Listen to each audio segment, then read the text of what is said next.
Welcome to round 15 of the NASCAR Cup Series. Let's head down for pre-race ceremonies. Father Jeff Rose.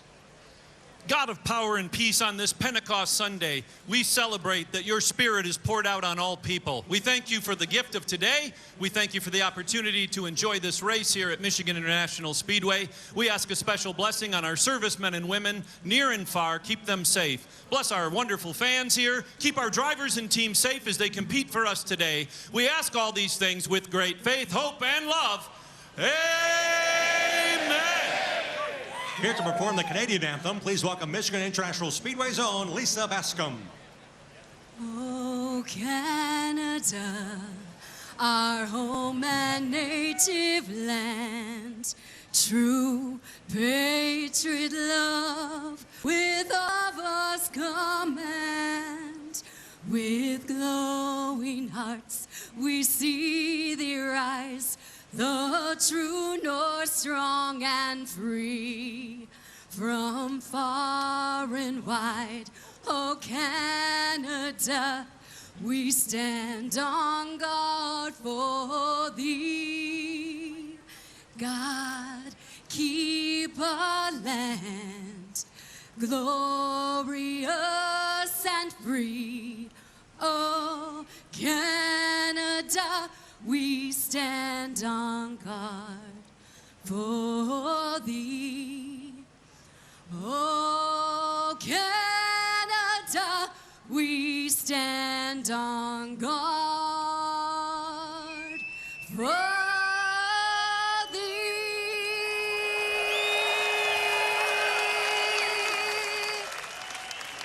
Here to perform the Star Spangled Banner, please welcome from the United States Air Force Band, Mid-America, Staff Sergeant Malon Cameo Smart. Oh, say, can you see by the dawn's early light what so proudly we hailed at the twilight's last gleaming, whose broad stripes and bright stars through the perilous fight o'er the ramparts we watched were so gallantly streaming, and the rocket's red glare, the bombs bursting in air, gave proof through the night that our flag was still there. Oh, say does that star-spangled banner yet wave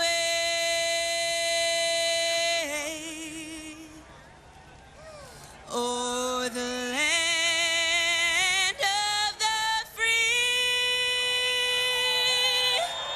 and the home of the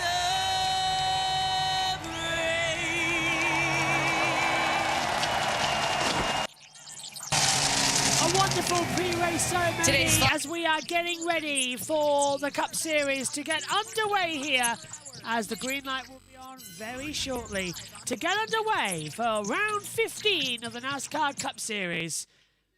It is time for the Manufacturer Showdown as the NASCAR Cup Series heads to Michigan International Speedway. With the track being in the backyard of major manufacturers, this is the track every team wants to see a victory at.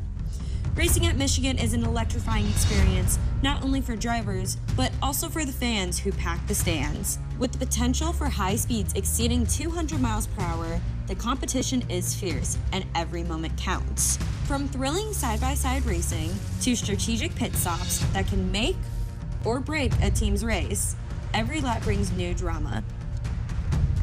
Fans witness insane overtakes and nail-biting finishes as drivers navigate challenges like tire wear and fuel strategy. We caught up with Austin Centric, who explained why track position and restarts are so important at this track. Michigan is the fastest place that we go to, and you love going there because it's one of the few times you get to hit that 200 number.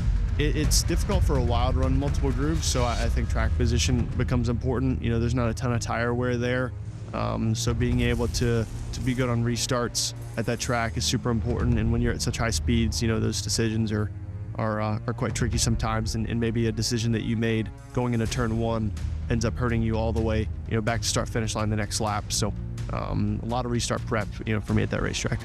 Last year, we watched this race go into double overtime. Thanks to fellow Toyota driver Ty Gibbs, Tyler Reddick was able to break away from William Byron to take home his second victory of the season. Who will take home the win today? Let's watch and find out.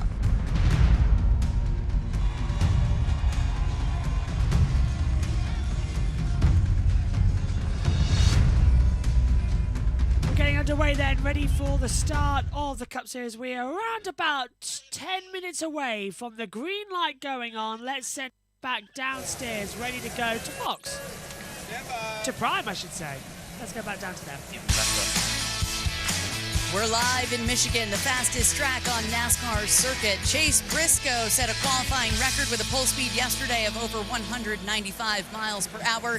We know in the draft they're going over 200, Corey. What are drivers thinking as they strap in just a moment? I love this shot. Right over our shoulder, Chase Briscoe. He's smiling, he's shaking hands, kissing babies before the race, but they put the helmet on and they turn into killers. I absolutely love it. It gives me goosebumps just talking about it, Carl, because you know how much you have to focus here at Michigan. A very serious racetrack, and we're going to have some views just like this today. Watch the guys blinking. Bubba Wallace in practice blinked, I counted, about once per lap. Tons of focus, tons on the line. They're going to talk about it all day. A lot of speed here. Well, Carl, I blinked one time last year and ended up on my roof, so hopefully it doesn't happen here today. That's how fast things happen in Michigan. 200 miles an hour, one lapse of concentration, and you're upside down. Big wrecks, high speeds for the drivers. Guys, it takes no fear. Let's end it up now to the booth with our fearless leaders, Steve Letarte, Dale Earnhardt Jr., and Adam Alexander. Thank you, Danielle, and you guys laid it out there. This place is all about speed. It's big, it's fast, it's wide open. The restarts here are outstanding. But if you're going to win today, Dale, you got to find some balance. Absolutely. Drivers love downforce. It makes their cars comfortable through the corners. They want all of that they can get.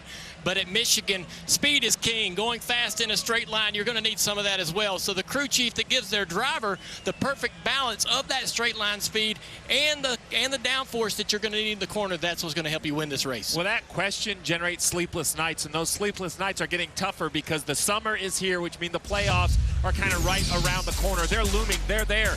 9 drivers, they're highlighted because they have won. They're guaranteed to advance. But you look over at the cut line, only a couple points separating Busch from Preece, and we saw how quickly the points can move just last week. Here's the other thought on that. Qualifying today, the top 10 starters, 6 of them have not been to victory lane, so we could make that 9 winners this season 10, and that would change everything. Now we go with drivers to watch. Who do you have your eye on, Dale? 2 drivers right above that bubble at the cut line. Bowman, he's averaged a 24th finishing position at this racetrack. They had speed in practice.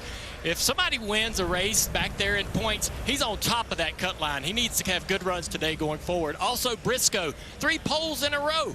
I mean, it's time to win, and he knows it. He wants to go to victory lane as soon as possible. You talk about drivers back there in points. Brad Keselowski is barely in the points picture. 32nd. He told our guys last week, or excuse me, yesterday on the pre-race, no chance he makes it on points. It has to be a win. Why can't Brad go to victory lane? The first Michigan driver ever to do it, that's what he would become. He's finished second here 3 times. Second's getting old. Let's talk about another driver from Michigan making headlines. Carson Hocevar, where does he fit in to the equation today? Can he keep it going? That's my question. I know he's the topic of conversation around the choices he makes on the racetrack, but they've had real speed the last 2 weeks. Do they have it again today? It matters because Carson believes the answer is yes. He can keep it going. Let everyone else talk. He does his talking on the racetrack, both in shouting and in performance. A runner-up last Sunday night at Nashville was Carson Hocevar. Let's go trackside and get the command. Michigan International Speedway. Give a big NASCAR welcome to Kirby Joseph. By day, he's a first-team All-Pro safety from your Detroit Lions. But today, he's here to say the most famous words in motorsports. Take it away, Kirby. Woo! Hey, man, it's Super. We out here, man. Hey, Michigan, what up, though? hey, drivers, start, turn, engine! Save all day. You can fire it up, make sure everything's good, and then save fuel. With that command, I felt like I was in the locker room. NASCAR ready to roll in Michigan. Race 108 at this place comes your way next. And we're already rocketing towards the end of the regular season as well. Alongside me in the commentary box is Jack as well. And Jack, we are all set for what is going to be a fantastic race here at Michigan. How are you doing, my friend? Doing great so far. Been a nice day of racing. I've been watching the British touring cars all day. Same. Brilliant racing, especially in the mini challenge. Today, Michigan, it's a pretty big track, I'll say. It's just over 2 miles long, I think. So overall, I think this could be a very exciting race. Of course, we had a pretty solid truck race before it became, before Truck Series began to Truck Series. 2 cautions before and everyone that wrecked. It was a pretty solid race until the Truck Series decided to remember it was the Truck Series. And it was crash, bang, wallop. You know, everything wrong. Stuart Friesen won, so that's pretty good, breaking a 3-year winless streak. I couldn't believe there's somebody else who is on a 2-year winless streak right now. That I don't know if it's completely 2 years yet, but it's Kyle Busch. Can he maybe break that winless streak today? I think he's starting like second or something. Yeah, Kyle Busch starts P2 with Chase Briscoe on pole position. Denny Hamlin takes it in 3rd place. We're going to be in for a fantastic 200 laps and 400 miles for the Firekeepers 400. Now, the 45 car has been sent to the rear of the field. That is Tyler Reddick. He was supposed to start in 12th position. He is going to move to the back. Not sure why, for unapproved adjustments. 45 for stage 1, 75 for stage 2, 80 for stage 3, 7 sets of tyres. Fuel range is 49 to 55 laps as well. It's splitter repairs for Tyler Reddick, Jack, is the information we're getting. Pain is all I got to say as a Tyler Reddick fan. But hey, he can charge up from the back. Is there anyone else going to the rear? I think I only heard Tyler Reddick. Yeah, let's send it back to Prime as we roll off pit road. 11, he'll be fine. Yeah, he'll be fine.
Cars are rolling off pit road. Let's send it down to prime as we get ready to go. Soon, you know it's almost time to go. Qualifying yesterday, Kyle Busch put it on the front row, Dale. All right, let's talk to him. Kyle Busch, it's the guys at booth. You got me? Yes, sir. Gotcha. Man, we weren't sure about your car in practice. You go out there and put it on the front row in qualifying. You've had a night to think about it. What kind of Chevrolet you got today? Yeah, not too bad. I mean, obviously it's got the speed. You know, whether or not we can keep the grip in it in order to keep the confidence to drive it hard. That's what we got to work on. You know, that's our deal. But being out here in some cleaner air, hopefully this BetMGM Chevrolet likes that, and we can carry some track position here to I don't know, just have a great day today, right? Yeah, that's right, man. You're right on top of that bubble at the cut line. Do you even watch your points today? Do you worry about the points at all? Yeah, I mean, you're always worried about points, right? That's what we all race for. We got to race for the points because that's where we're going to stack up when the pay window opens as the year ends, let's say, right? So, you know, having good stages certainly sets you up for a better points day. We'd love to have some points from the stages, and then even better yet, trying to get a win and not have to worry about the points. Absolutely, man. Well, good luck today. Thanks for talking to us. Appreciate it, yep. At 8 car on the front row with Chase Briscoe. Let's look at our Goodyear starting grid for Briscoe. It's his 3rd consecutive pole. The 19's had it rolling on qualifying day lately.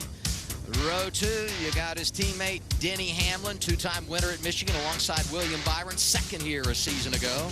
Row 3, drivers that have victories in the Irish Hills. Kyle Larson, Chris Buescher have combined for 4 trophies at this 2-mile oval. Row 4, Josh Berry, who won at Las Vegas alongside Ty Gibbs, going for his 1st career win. And row 5 in the starting order today, Bubba Wallace and Zane Smith, both have won here in the Craftsman Truck Series. Marty? Adam baby watch for Denny Hamlin and fiance Jordan Fish continues, but Hamlin would love to welcome their new baby boy into the world with his 3rd Michigan win. But a win here in the Irish Hills hasn't happened for Hamlin in 14 years. But he told me a moment ago this was one of the best Saturday practices we've had here in years. A lot of confidence in the 11 camp. Continuing the starting lineup in row 6, the Discount Tire Ford of Austin Cindric, along with 2311's Tyler Reddick. In row 7, we have last week's winner in Nashville, Ryan Blaney, and the most polarizing driver in today's field, the 77 of Carson Hocevar. Row 8 is 3-time champion Joey Logano and the 48 of Alex Bowman.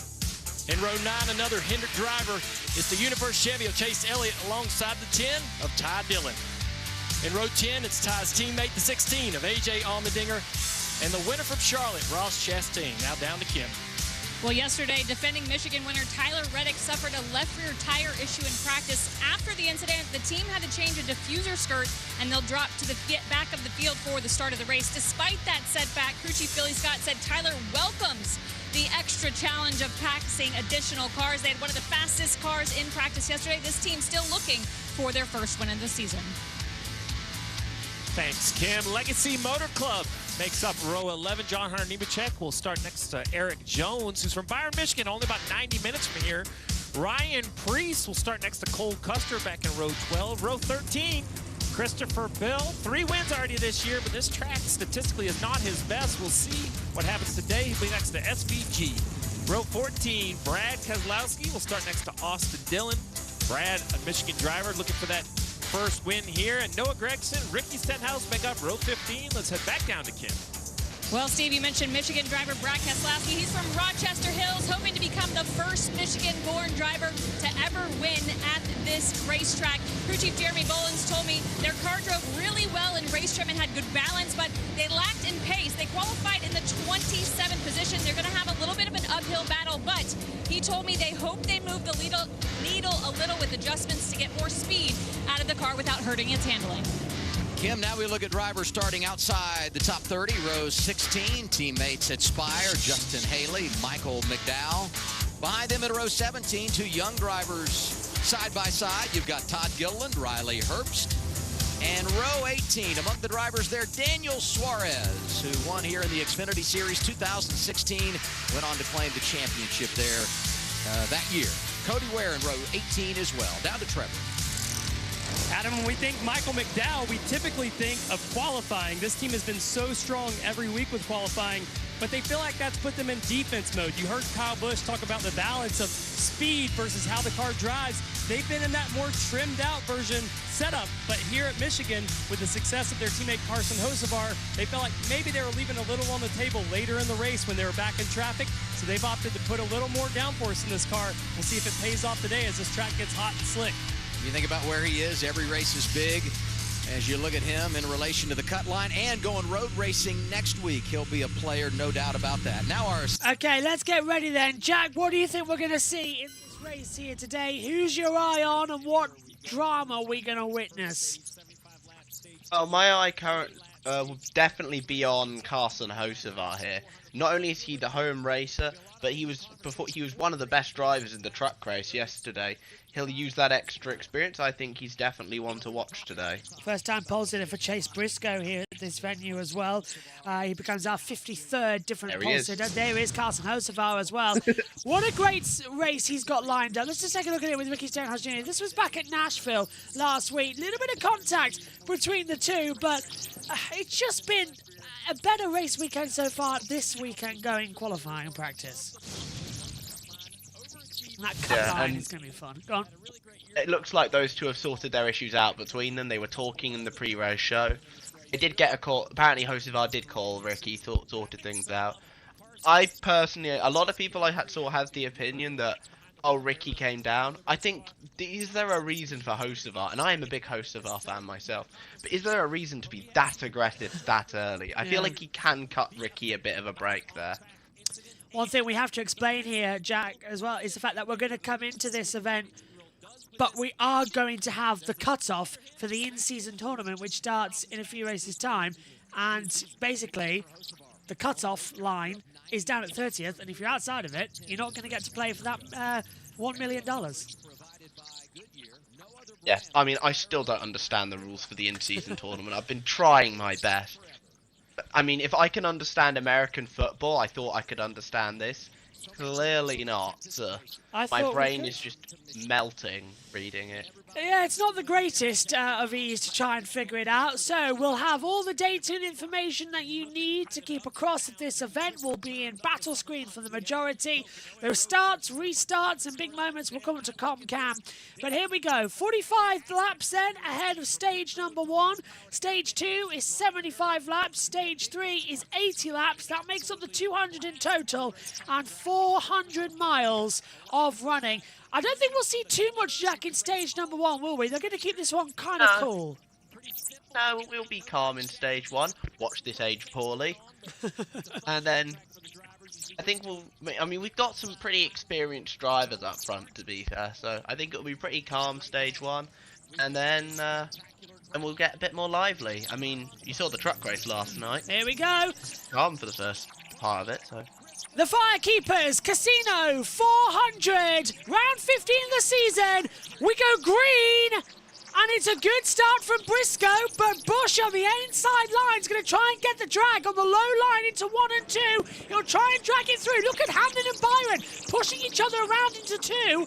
And so far, it's a good start. Kyle Busch will come up and take it. Yeah, 3 wide mid-pack, though. Onto the backstretch track, and so far, we're 5 wide further back. My goodness me! That's going to end in tears. Guys. Back up! My goodness! Kyle Busch will take the lead. They've single file now down to 2, some 3 wide. Mid-corner at 3, and that's right in the centre. And I think Briscoe's going to come through and take the lead of the race. So Briscoe leads, Busch second, Hamlin third at the end of lap 1. But they're already going 2-3 wide. This like is 5 wide right here already. It's absolutely ridiculous. I mean, I haven't watched the Michigan race. It's been like a year since we raced here, man. I forget how they race here in Cup. August. It's always fantastic to see how these guys drive. So you see Logano battling with Ross Chastain. Ross with the new, I think it's the Apple Bush Light scheme that he's got. Very nice looking scheme, I have to say. Last time we raced here, of course, was back in August last year on the 18th. Tyler Reddick took the victory.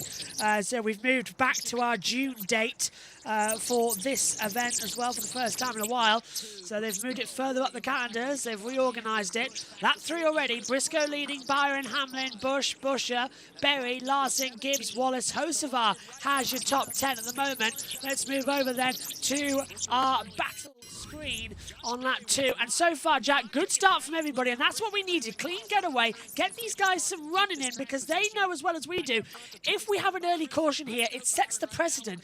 Like what we saw trucks yesterday, get them running long, just have cautions at stage break, then stage 3, everything blows up. Yeah, Bush is already falling back from the field, being overtaken by the guy with 3 extra syllables, Chris Busher, who's just slightly behind.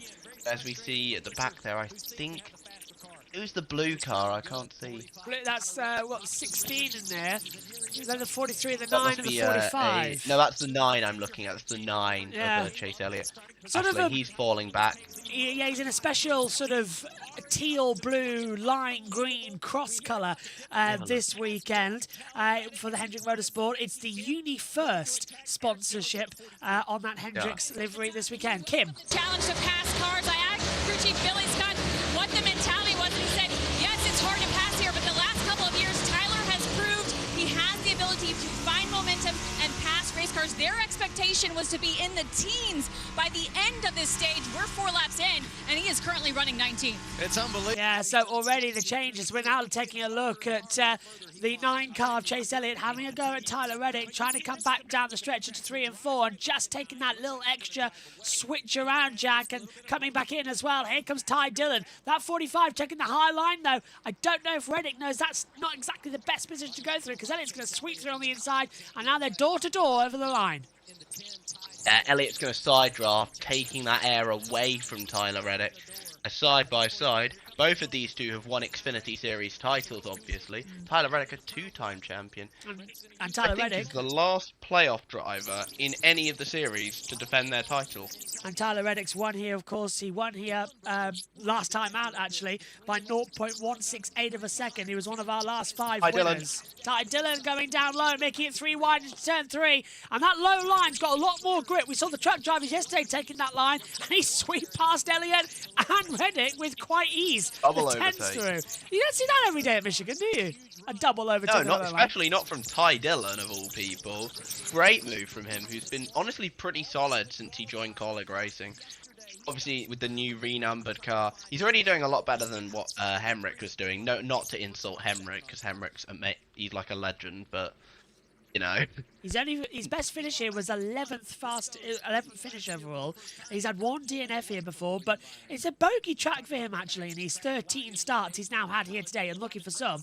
But it is bogey because he's had no poles, no wins, no top 5s, and no top 10s. It's been a shocking run for him at this venue. So to see Ty Dillon making that type of overtake is spectacular. Meantime, Byron has moved his way up into 2nd position, and he's challenging with Chase Briscoe on the low line out of 2, down the back straight away. He tucks in behind, trying to get on the slipstream, and slipstream's so important here because tyre wear slightly higher than what we were expecting. Not expecting blowouts, but it's NASCAR. Anything can happen, especially with the Goodyears. But Briscoe trying to go low here and keep the running order going. He's had one. Well, yeah, Chase Briscoe, he's never had a win here, but he's had 1 DNF here. Best finish also. Guess where? 11th, just the same as Ty Dillon. That was back in 2021 in the August race. That would have been when he was with the Gaunt family, Gaunt brothers, was it? Or is it Levine family? I think it was Gaunt brothers. I'll say with the Gaunt brothers on that one, actually, because I haven't got the past dates on that one, unfortunately. I can probably tell you if I scroll down to wherever he is in my timing screen, in our iPad notes that we get. There we go. Chase Briscoe leading the race. Yeah, it was Gaunt brothers. It was, right. Yeah, right, yeah. First pole, of course, back in 2022 at Gateway. First start was back in Daytona in 21. We are 9 laps in. Or maybe 10, actually, coming in to this one. Finally, we get some track noise. I don't know what's wrong with Prime's audio at the moment, but it's driving me up the wall. Because the second week running, it's like they've forgotten to do a multi-track audio. So until Prime goes away, we've barely got any track noise, which really annoys me. But at least it's fine during the ad breaks. That 10 of 45 in stage 1, 10 of 200 overall. We're seeing as well now the back coming through as Austin Cindric has a go with Alex Bowman. This is over 13th and 14th place. They've closed up behind them as well, actually, Jack, because coming in as well on the inside line, that's Bubba Wallace who's going to get displaced. Bubba running this weekend. Well, he had a special livery, but I can't find him on entry street.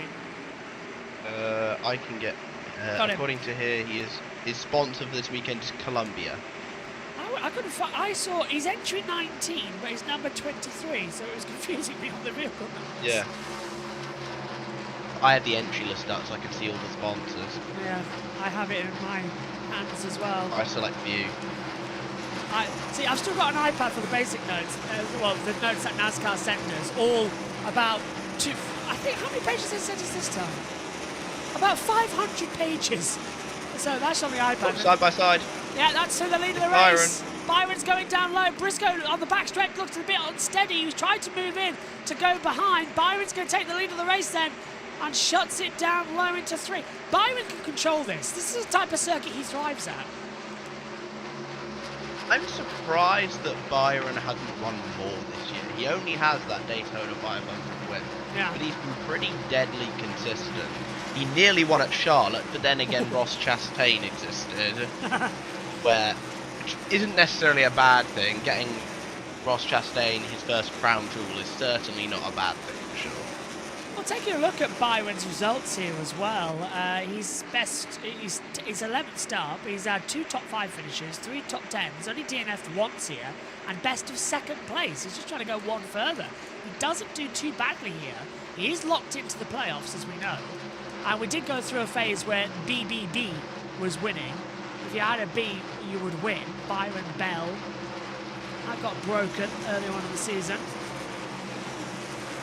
So we're already at round 15. It's technically, by the way, our 19th race of the season. Yeah. Counting the duels, the 2 of those. And then the 13th race that came with the exhibition race and the first one of the season, and then we had the All-Star race. And what have you got about? According to Hocevar on the radio, Kyle Busch has hit the wall. Let's have we'll keep a look. Where's he gone down? He's still in 5th position, but he's lost 2. He's lost a second to Buescher. So the Delta time has lost a bit more time as we take a replay of Byron getting through on Chase Briscoe. Sweet move on the inside. So and again, you can hit the wall in this. You can hit the wall in this and you'll be mostly fine. At the end of the day, stock cars have got a lot of different race cars. Like an F1 car, you slightly touch the wall, you can be out of the race. And in a NASCAR, you can be perfectly fine after slamming into the wall. We're just now watching the back. So there is Kyle Busch. He's still chasing down Josh Berry. So he has been passed by Berry. So he has lost a position there. So I think Kyle has hit the wall somewhere on the line. We'll try and get that confirmed shortly. We're also going to open up the spotters radio in just a moment. We've just been waiting for that to come available to us on the scanner radio side of things. So that if anything happens, you can hear it. Officials radio is now open. So if anything goes wrong, we will hear it here on JB Motorsports. It's predictable. Now I'm just trying to work out what the fuel window was and what we got told it was. It was somewhere around about 45 laps, if I'm not very much mistaken. We can then write that down for fuel window time.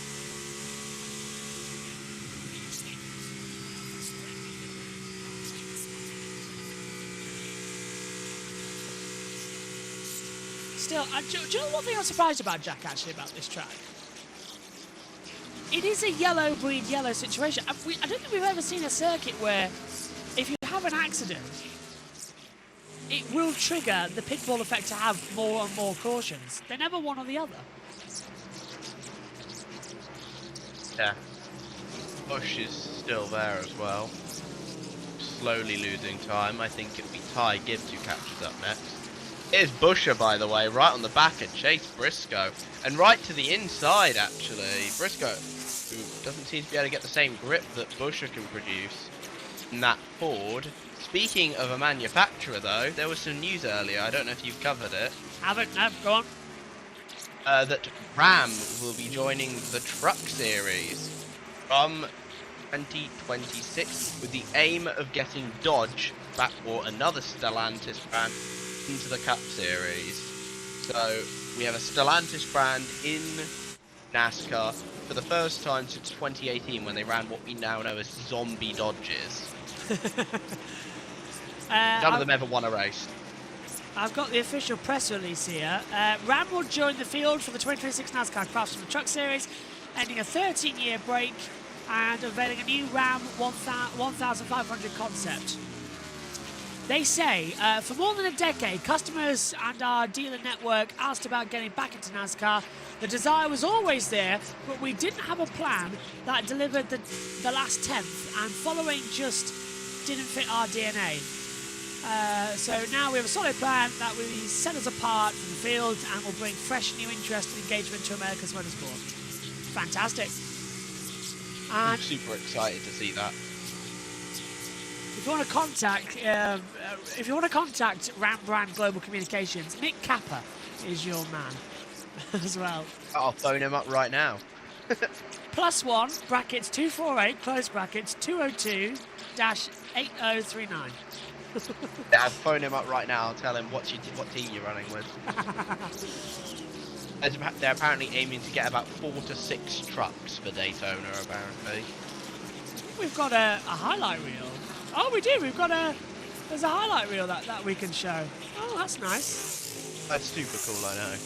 We'll do a feature on that for next time out of the Truck Series race next week. So be sure to tune into that There's one. no truck race next week, I don't think. They've got one more before a break, if I'm not very much mistaken. I think Mexico's next week. They're not running at Mexico. They're not running at Mexico, okay. No, you sure about not that? running at Mexico. Because the 3 series at Mexico are Xfinity and the NASCAR Mexico Series. Which will run there for the second time this year, because they ran on the oval configuration earlier on in the season. Radio. I'll be interested. I'll probably watch them. I can watch it, I will. To be fair, I know I'm not calling that one, I don't think, which is disappointing. I'm at download, so I can't call any of them. Well, I'm at Le Mans and then Canada. It's going to be a busy weekend, I can tell you that.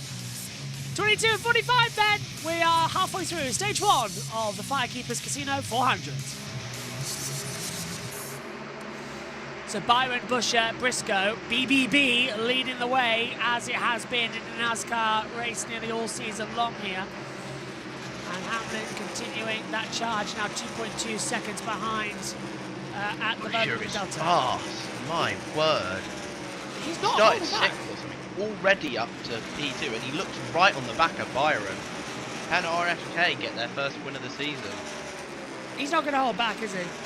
This is going to be No. throughout the entirety of the race, just this type of drama and constant battling back. There we go. I've got my phone to charge. Wasn't Busher involved in the only confrontation we ever covered on JBMotorsports? Last year? Yeah. Yes, with my favourite Tyler Reddick, which I thought he handled that fairly well, to be honest. Look, I was promised a fist fight, and I still haven't had one. I missed the All-Star race last year when there was a proper fist fight, so I'm still owed one. Fun to watch. I called that fight happening. I was in a voice chat with one of my mates who's a Bush fan, and I immediately went after Bush wrecked him. I was like, there's going to be a fight, just you watch. And this was on lap 2 I called it, and he wrecked him. It was quite obvious at the entirety, wasn't it, that was going to happen. He said he was going to wait by the hauler. He was going to, and I was like, okay. And then we had that image of Stenhouse at the hauler, which has just generated tons of memes. I can't Such remember. a good image. Was the All-Star race later last year? It was after Le Mans, wasn't it, last year? It got moved. No, I think it was around the same time. I can't remember for the life of me what I was calling it. As to why I was tired and gave it up. Yeah, I can't remember. You're right about Busher, though. He's right at the back of Byron. He's taking the low line through 3 and 4. He's trying to get undercut here on Byron to lead a lap. Just can't do it at the moment. We've only had one lead change so far. 2 different leaders. Briscoe, Byron. Complaining about lack of grip. Oh, I saw that coming. Hamlin's been complaining all weekend about that grip of the car. It doesn't work for him. He's also on baby watch this weekend. Is he still? Wife, yeah, his wife's due apparently any time now. She was due Ryan last week. Truex is there in case he needs to get out. With, of course, the younger brother of Martin Truex Jr. In a couple of races. And a 3-time Xfinity winner. He's not on our entry list of notes, though, so if he does go in, we're going to have to quickly go, quick, give me some stats! His last Cup race was 2019 at the Daytona 500, which he failed to qualify. I remember that. Tommy Baldwin Racing, I think it was with. Yeah, disappointing week for him, unfortunately, coming in. Just a reminder that tomorrow on JB Motorsports 2, we've got the Aragon test from MotoGP, whole day. And then on Wednesday onwards, our coverage begins for the 24 Hours of Le Mans. That's going to be a great coverage. Many drivers here are actually going to be making the trip over as well to race. You saw as well that I assume that Iron Dames have pulled out. Yes, I was disappointed about that. I wasn't surprised about it, but I was still disappointed to see. Well, they wanted to get Dorian Pan to drive, but she's covering... she's racing her own series in F1 Academy. And she's got a title to think about. So she's not going to go to Le Mans. So that's disappointing. We haven't heard a lot about Lance Stroll yet, have we? With his 2 broken wrists. Whether or not what Felipe Drugovich will decide to do, we will keep an eye out. He's due to race at Le Mans in Drugovich. So yeah, that could be something to keep an eye on Tuesday about when we go getting ready. Frankie Muniz, who races in the Truck Series, Malcolm. he's over at, from Malcolm in the Middle. He's going to be racing at Le Mans next week. Not in the 24-hour race, in the Mustang Invitational. He's going to be racing there. That's going to be great to see. I can't wait for that. As look at that. Chase Elliott taking the ultra-low line to get ahead there of the 54 Ty Gibbs. And now AJ Allmendinger going to slice alongside him as well. That was risky for Elliott because he didn't actually touch the curb. He touched the apron a little bit. So just a little bit unsettled there for him, but he's kept it going nicely. 16 to go in what has been a quiet stage 1 of the Firekeepers 400. For our prime coverage that we're watching, sponsored by Nintendo Switch 2. I wish I was kidding. I've got the bug to buy one, you know. It's like I'm probably going to end up buying one. I don't know whether to wait a while to like die down a bit. It just depends on when they're going to be releasing the next Splatoon, because I love those games. See, I'm up for Mario, but I don't know whether to buy and the Mario Kart as well. I don't know whether to buy a Switch 2 or a PS Portable, because I mainly play PlayStation games, and I'd rather have a PS Portable when I'm travelling. I mostly play Switch games, so well, I play on my Xbox a bit, mostly like Need for Speed and stuff. Oh, love that one. By the way, Rivals. Go on. Need for Speed Rivals is the most underrated game in the Need for Speed games. I am sorry, that game's incredible. I'll get back to you in a second, because I'm just going to bring you this, because Hamlin's passed Briscoe, and now Perry is right at the back of Briscoe, coming through, try and snatch back through a position. Need for Speed Undercover. Great game. I preferred the PlayStation 2 to the Xbox. Underrated, I know, but I had both.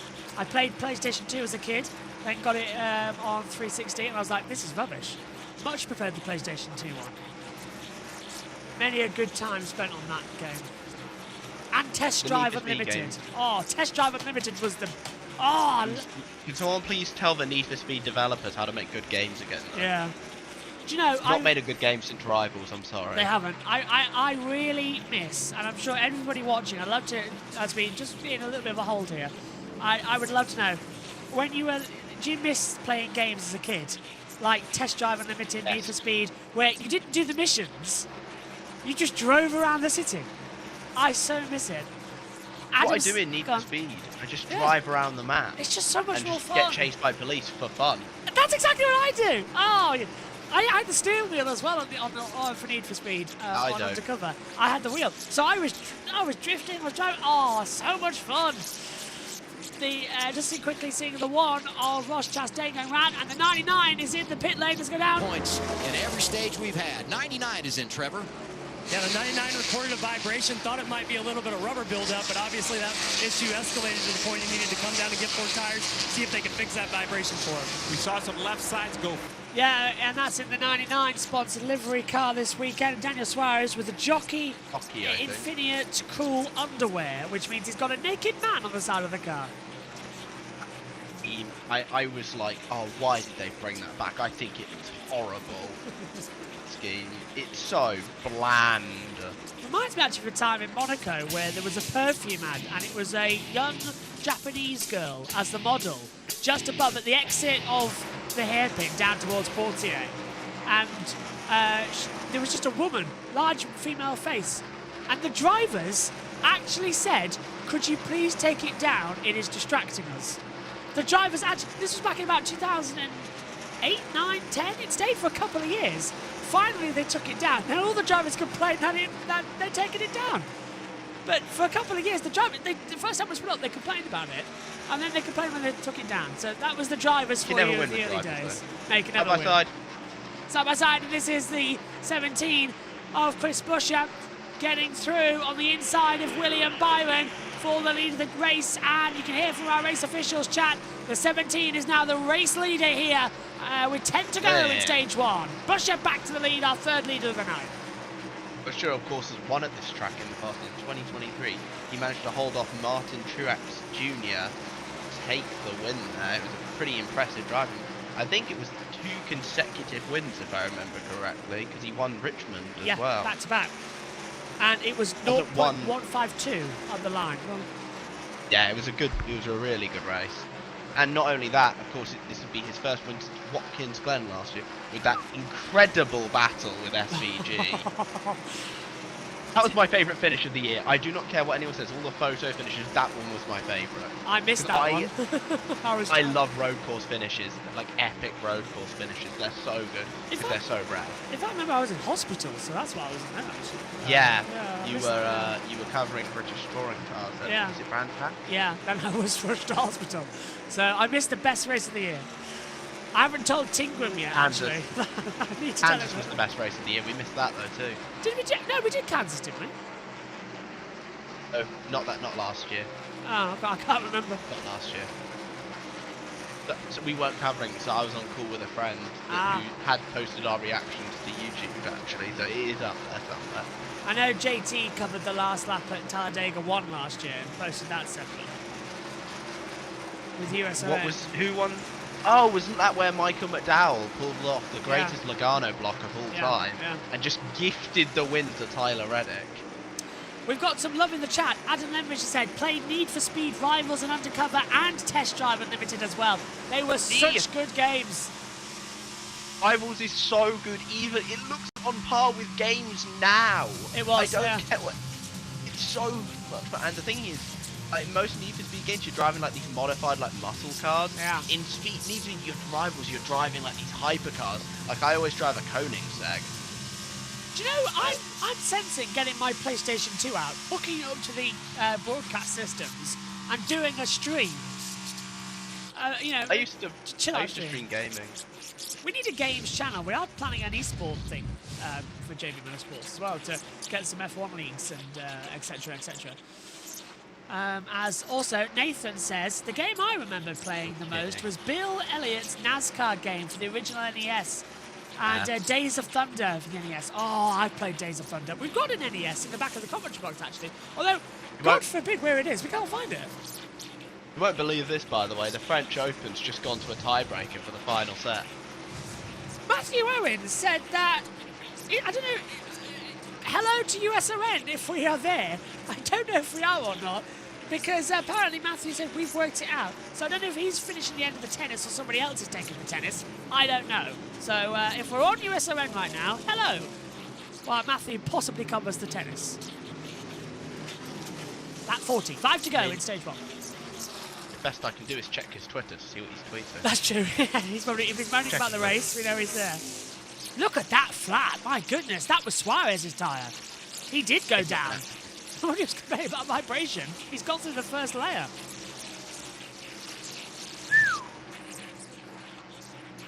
Kind of reminds me of a layer of brown. I don't want my car tyres to look like that. I don't even have a car. That is, for a bald spot, it's hard to cover. That is really I bad. don't know if I don't know if that'll pass an MOT. Get a wig, get a rug. That'll do it. Coming up to the end of stage 1 then, and the 21 of Josh Berry is on the back of the 19 of Chase Briscoe, trying again to find a few positions.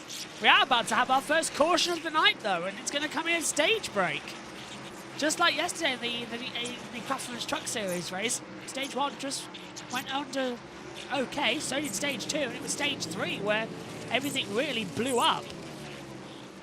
Bowman now has moved up into 32nd place. He's got ahead of Justin Haley for 33rd.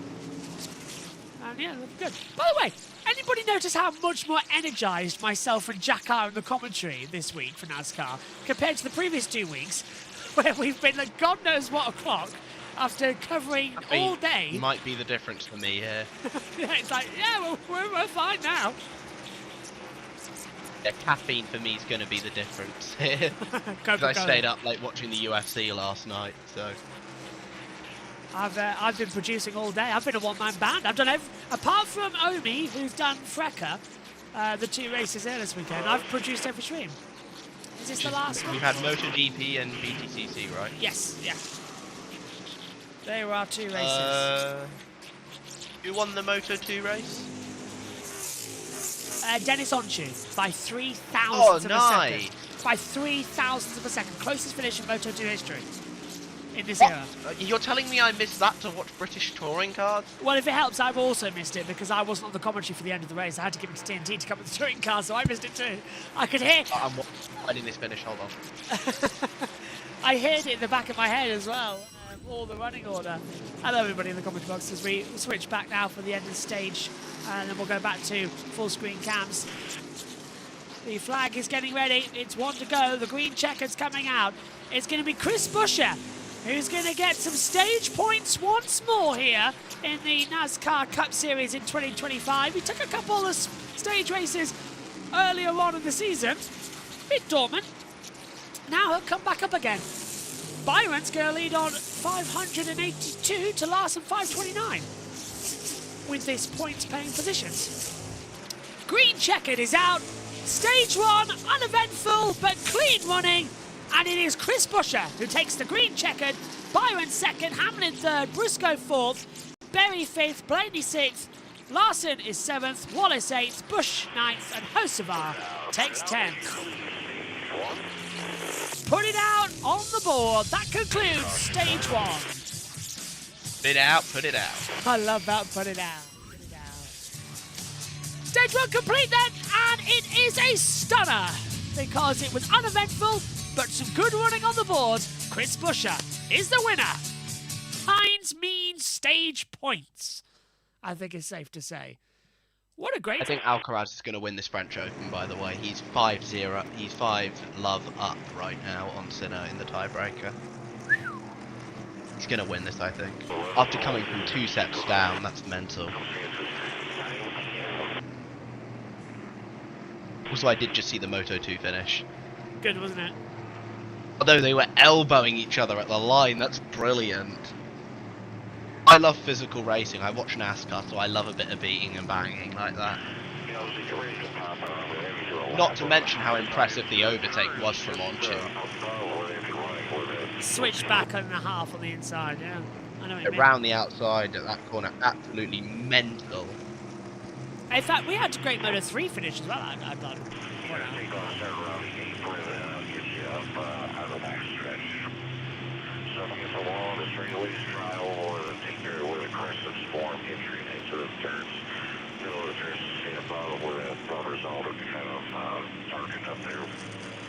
Officials Radio just talking us through the cool down procedure. Omi's joined the box just to watch. I'll give him a wave. Hello, Omi. How did Frecker go? Hello. Went very well. Very much. I'm delighted to hear. So, out of interest, are you ready to lead some of the F1 coverage next weekend? Because you've got all of Saturday, haven't you? Yes. Along with I have one race for F1 Academy as well. Yeah, you're going to be busy next week. So, just to inform you, because obviously I'll be covering the Le Mans 24-hour along with JT. So Megan will be in the comms box here. Omi will be leading practice 3 and all of qualifying while I focus on that. And then I come back for Sunday as well. Looking like a corpse. Because I would not have slept. I'm really worried about the Canadian Grand Prix commentary because I'm going to be effectively a zombie. But yeah.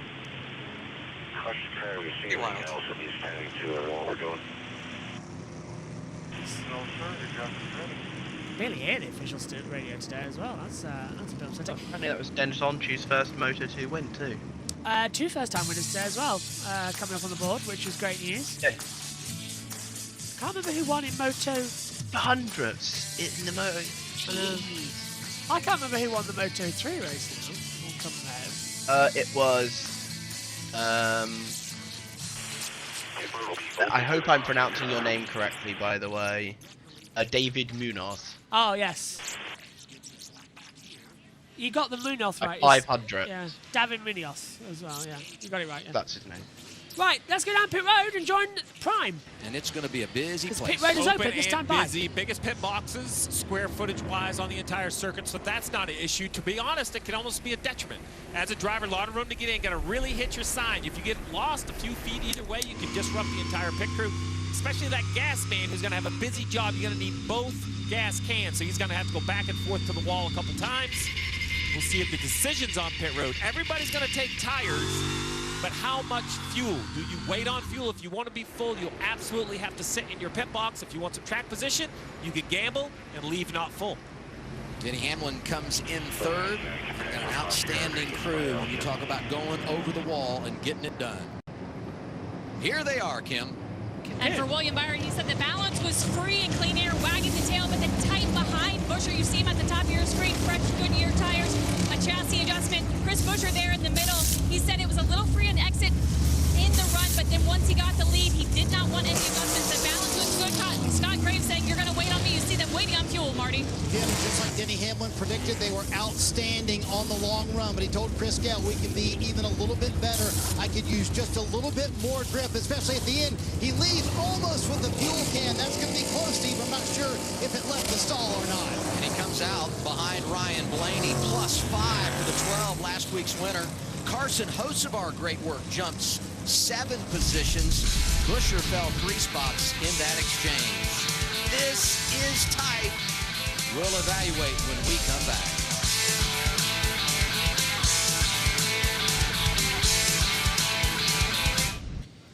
Still going on then. So, Omi, talk to me.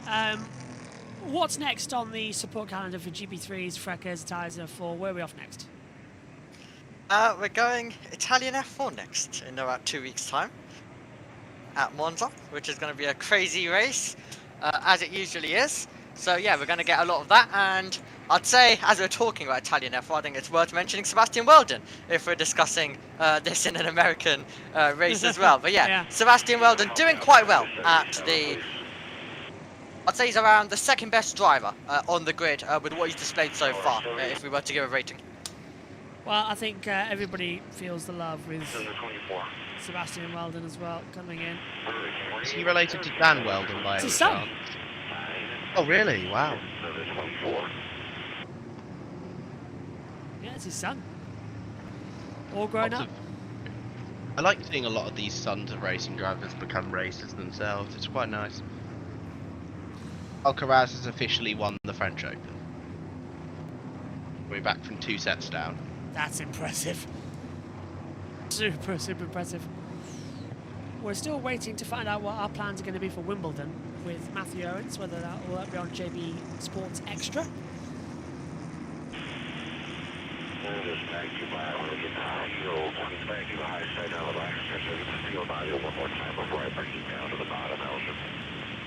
Getting ready for the choose, but they're just cleaning up the track at this point as well. Joshua Smith's watching, saying, good evening, everyone. Enjoying the race so far. Glad you are.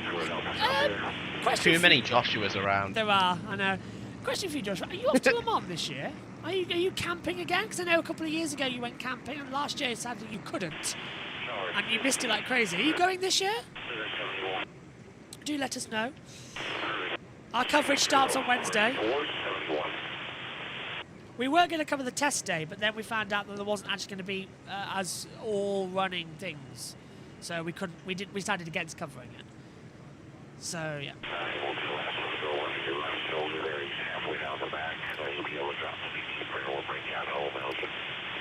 Got any I've got a new book for the Le Mans. Details in every single race that's happened in a book. So we'll go through that a page an hour. So I'll read you the whole book over the night. See how it goes. Oh.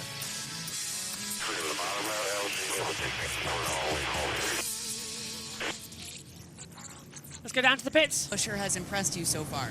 Right, as we watched that first stage, we saw a lot of, I'd say it's wisdom and discretion. You know, Letarte did a good job explaining to us how two cars could work together. He chose the time to pass, as Dale said. He didn't just go up there and fight Byron and lose position. He was very wise, he was patient. I think we're going to see a lot of that going into the second stage. Carl, your guy was going forwards. Somebody I admire going backwards with the 48.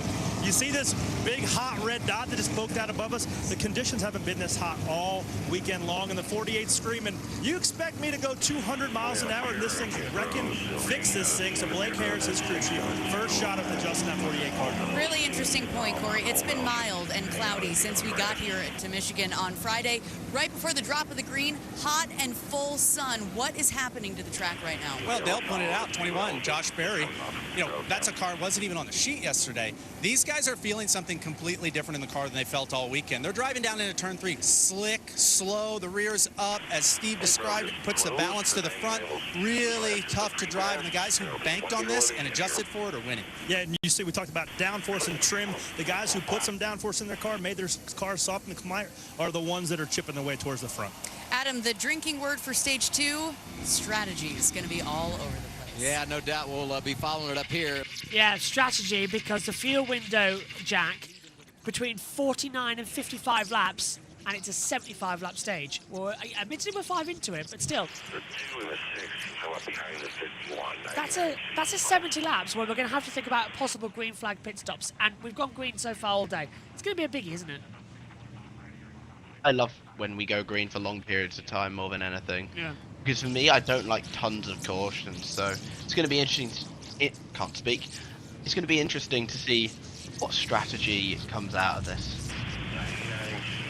This is Denny Hamlin leaving pit road, and he had the fuel rig still attached, leaving it unsafe. So Denny Hamlin is currently in P2. Is that going to be? I think he'll be fine. Yeah, I think he's just left, because it's disconnected when he's left the pit box, isn't it? So he's just on the borderline to being okay. I think that's okay, don't you? I think that should be alright, but we'll see what NASCAR has to say about it. I think that's going to be fine. Already then for stage 2, already, of the Firekeepers Casino 400. I'll tell you what, Denny Hamlin's team looking on and knowing just how much relief they are down there at Joe Gibbs. Because that would have been a suspension for his crew chief as well. And that would, that's Chris Gale down there. Ready to go then. They're at the backstretch. They're going 2 by 2. Blaney leads Hamlin, Hocevar, Busher, Elliott, Bush, Byron, Wallace, Larson, Chastain. Stage 1 was run by Chris Busher. He's now dropped to 4th. And this is pushed back on the line. And this is coming in from Brad Keselowski there, Jack. Let's see what that was about. Road is clear, caution car, coming to the green. Coming to the green. Stage 2 of the Firekeepers Casino 400 at Michigan International Speedway is about to get underway. Radar is clear. We are clear. Blaney on the outside, Hamlin on the low side. In front of the packed out stand, we are racing for stage 2. Green flag is out. Good restart from Hamlin. Now he'll take that low line, try and sweep it through. But just like in stage 1, we are already 3 wide coming into turn 1.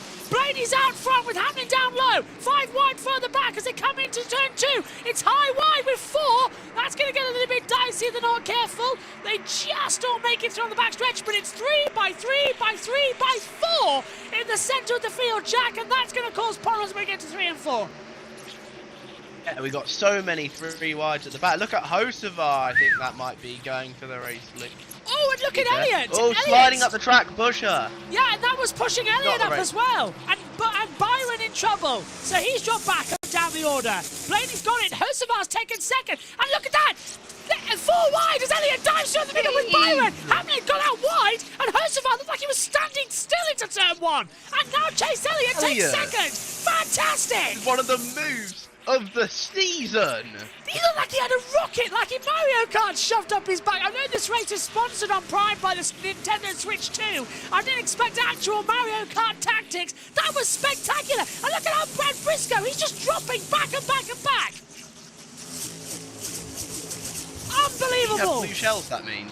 Yeah, he's just come back. Look, he's on the low line. He's got no one in front of him to tow, and he's just dropping. He needs to be in the centre or high line, and it's not working out. We're on board with Joey Logano in the Hunt Brothers Pizza.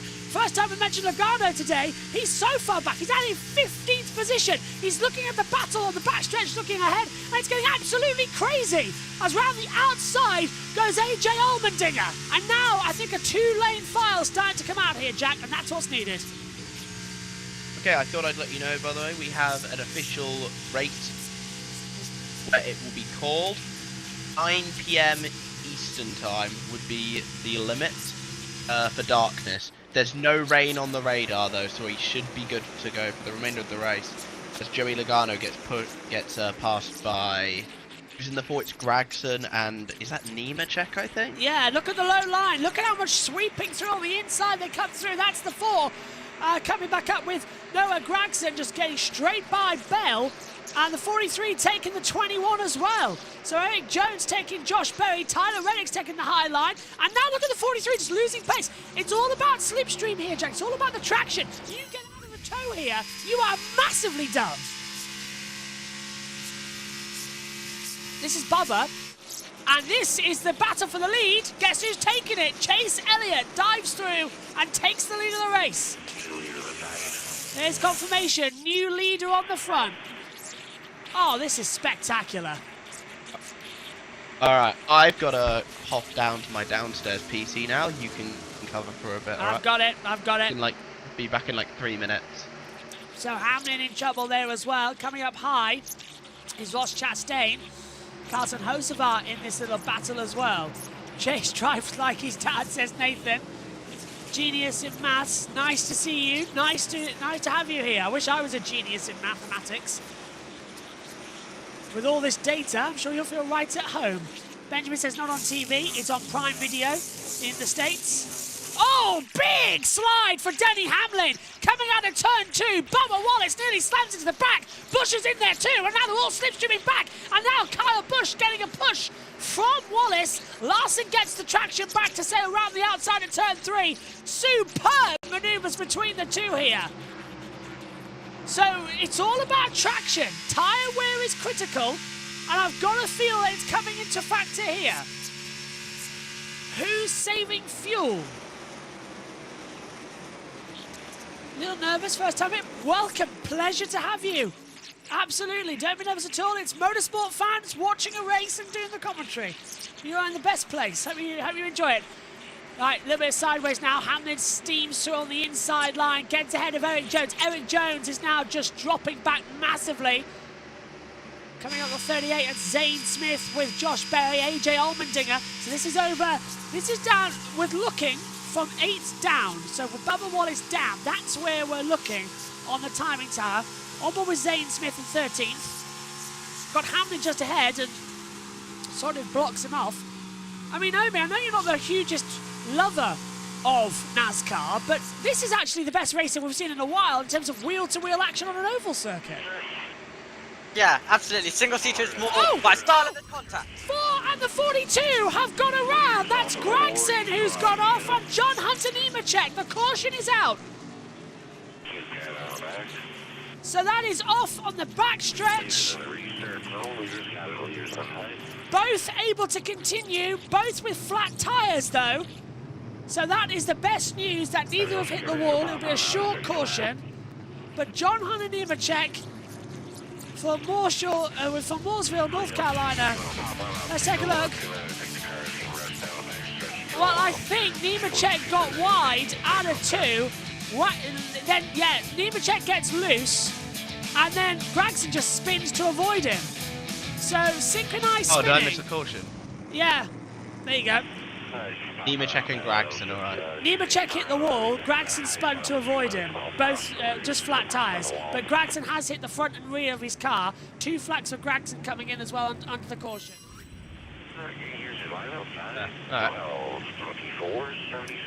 Well, that's going to mean we're going to have 3 cautions now.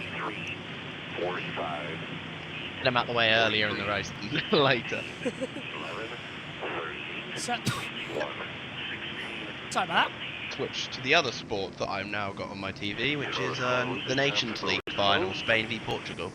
Why is it always, by the way, John Hunt Nemechek? He's been fast this year, to give him credit though. Here's a look at it once more. So Nemechek loses the rear, and then Gragson just spins to avoid him.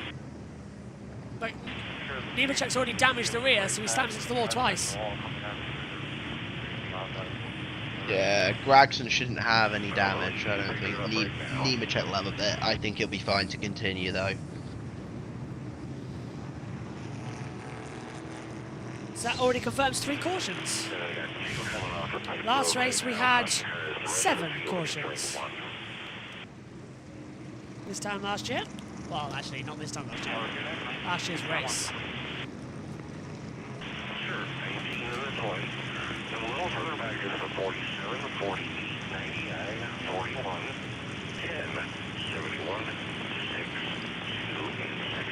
You hear it in the order. So, Joshua Smith, hello. Maybe even look at doing a scrutineering. Amazing access for those days. Would be cool to have some English-speaking coverage for scrutineering. Like Bruno is alright, but don't know much French.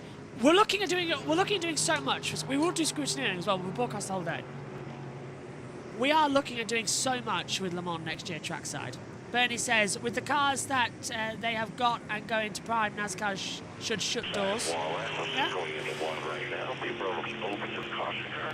Genius in Math says, I've been a NASCAR fan for almost 30 years and used to watch it with my dad when he was alive. I'm so sorry he's passed away, and I'm so glad that you had that opportunity to watch a sport with him. That's how I got into motorsport, thanks to my dad and family. I still remember Dad waking me up in the middle of the night to watch all the F1 races. Oh, that's amazing, to be fair. Oh, so I do miss it a lot, actually. Just a simpler time not being up all night broadcasting and all. But Ian Birch will be back in the commentary box, actually, in a few weeks' time, ready for the British Grand Prix at Silverstone. I think he's back in Austria as well for some racing. Right, let's go down to Prime as nice. Road's coming. Yeah, he's back. We're not getting rid of him that easily. We've got him with some equipment, we've got him some wireless mics, and he's been on some MotoGPs this year, but he'll be back for the F1 soon. Let's head down pit road. Josh Berry coming down for some adjustments here. They were one of the teams that did take Toucan's last stop and then lost some track position, so they've taken this opportunity to try to get ahead on it. Trevor, leave it to Paul Wolf to go with a divergent strategy here. They waited on the last stop for Joey Logano to make sure it was packed full of fuel. They're going to pit here, make sure it's full again, but with 58 to go, that means they cannot make it to the end of the stage. Chase Briscoe lost some track position, and now they have to jack up the car a second time to make sure they can get that left rear on. Again, everyone pitting here will be a little bit short, but they're going to try and see how they can play it from here, Steve. Little short, but full of fuel. That means they can have a faster next stop. And Goodyear has brought a tire that I think new tires, while it's not huge, will be advantage for this slipping and sliding we've seen out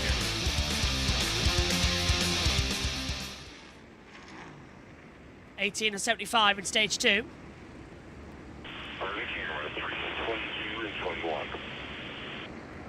As more information continues to fall back in. 34, 37,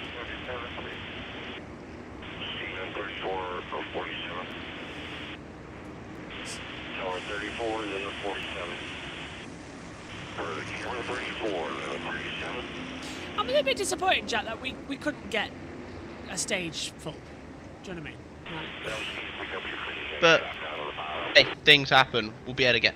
We've got like a while left to go in this stage, so we should be good. I'm just worried because we all know that we could see yellow breed yellow. 138 laps to go. I think I need to tighten the things on my chair. It's getting a bit loose.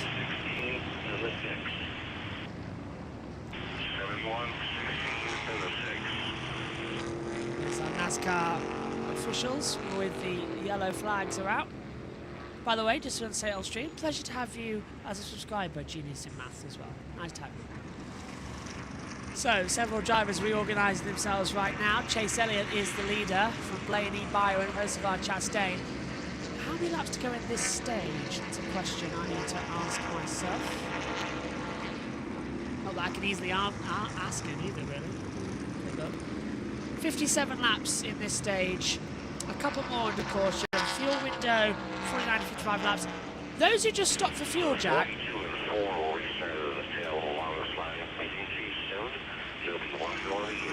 It's pushing it, isn't it? As Haley and Nemechek are going to restart for the rear.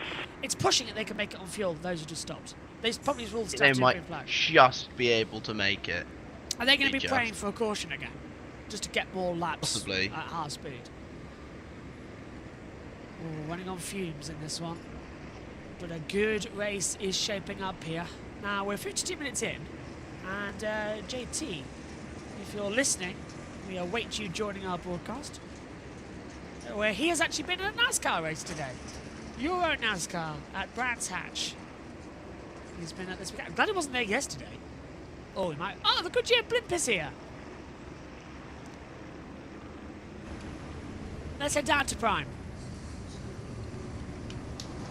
That's beautiful aerial coverage provided by Goodyear. Race on Sunday, drive on Monday. Still, always, forever. A lot of reminders of what's happening here at Michigan. Let's begin with the reason for caution number 2. Yeah, right here, the 42 of John Hunter Nemechek up the racetrack in the middle groove. He's just going to get really, really loose. Oh, little snap right there, and then the back comes around. And below him, the 4 right there. Noah Gragson just loses his car trying to avoid. Luckily, the rest of the field gets by unscathed. Lucky, because as you mentioned, a couple guys came through at speed. And talking about coming by at speed, Kyle Larson, Denny Hamlin, we have seen some battles over the years. Here, Larson just rolls to the outside of the 11. The 11 gets loose. I mean, chasing it up the track out of the gas. That is a 185-mile-an-hour drift out of Denny Hamlin. No one happier that he saved it than Kyle Larson, because he had no chance. If an 11 was going around, he was going to all out. Let's listen into Larson. Look out the windshield, Denny. Instead of the mirror. Once I said that got a history, and it doesn't sound like the history is getting any smoother today. It does not, Jack, does it? Denny is not going to, use his bleeping windmill instead of everything else. Going to happen a bit more and more, isn't it? There was Blaney taking it away from Chase Elliott, but Elliott's taken the lead of the race in the moment of caution. Elliott was back on the inside line. We're getting ready for a restart here, Jack, and yellows breed yellows. Yes, they do. What are we going to see? It's 20 of 75. So we're now precisely in the fuel window. So if they've saved enough, John Nemechek to his team said, sorry, it just went. So he just spun around on him. That sounds to me more like a puncture. We're back to green flag running here for the Firekeepers Casino 400 at Michigan International Speedway. Green flag is out, we're racing again. And the 9 is getting a bump from the 24. So Elliott getting a push from Byron. Blaney's getting a push from Chastain as we come into turn 1. Once again, we're 3-4 wide in the middle of the pack. That always makes me nervous. A few drivers taking the apron as they come onto the back stretch. Elliott leads. Blaney now down to 3rd with Byron taking 2nd, and Hamlin's going to switch back to the inside line as well to take 3rd position. 3 wide, now 4 wide on the middle of the field coming into turn 3. That drops back and then comes into it as well. Great restart from Suarez, actually. Suarez is making a mincemeat of the field right now, moves up several places. Now on board as well with Bubba Wallace. Alongside him was Joey Logano. And again, Jack, just those who stopped for fuel can push harder. Those who didn't, saving it, saving it, saving it, praying for another caution. Yep, they're 4 wide. That's going to be an accident. Oh, hard hit Bowman. Bowman into the wall. 3 cars, 4 cars spinning out further back. The 19's involved, the 99, the 48, the 41. And that is surely Bowman out of the race with that one. Yeah, he hit head on. That's a hard hit. Suarez, Briscoe, the pole sitter, and Custer all involved as well. I called that right before it happened. Red flag's out. Red flag's out. They've immediately red flagged the race. Okay. It's down. That's a good sign. So we've got oil and a barrier damage, and Alex Bowman a very hard hit into the wall. The AMR safety crew is with him now. The net is down, and he's getting out of the car. Good to see. That was a really, really hard hit. Red flag is out, cars down pit road. Race stopped immediately. It's never a good sign when they instantly stop a race like that. I never like to see it. That means there's something big going on. Right, let's take a look at this once more.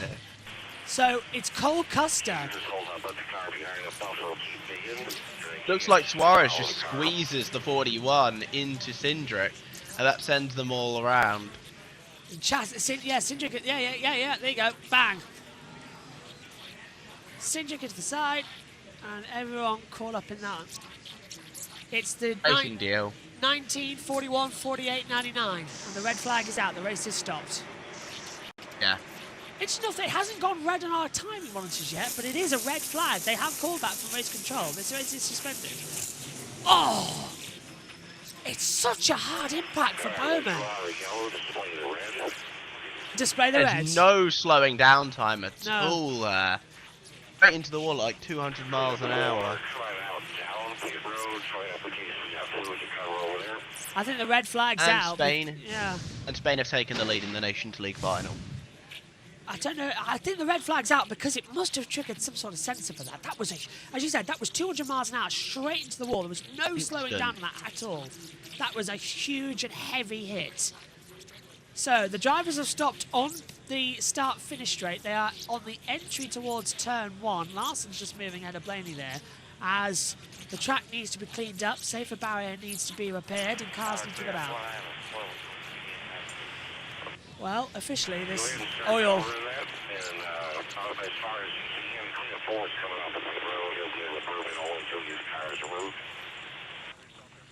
Yeah, it's oil. It's oil, Jack. Now we're seeing it for the 48. The fluids come out on the circuit, so that's the reason for the race being suspended. It was a big one. I'm just glad everyone's okay. Yeah. Bob says, that's always the most important thing. Is it busy in the stands? There's a lot. It's packed out on the start-finish stretch here. I don't think it was sold out, but it's packed. There's a queue for the toilet. Let's say that right now.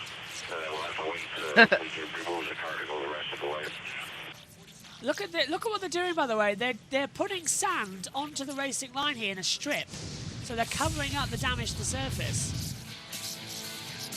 Where are we now? Bob says, howdy from Iowa, USA. Love your play-by-play. Nice to have you. Red flag is out. Appreciate it. Race suspended.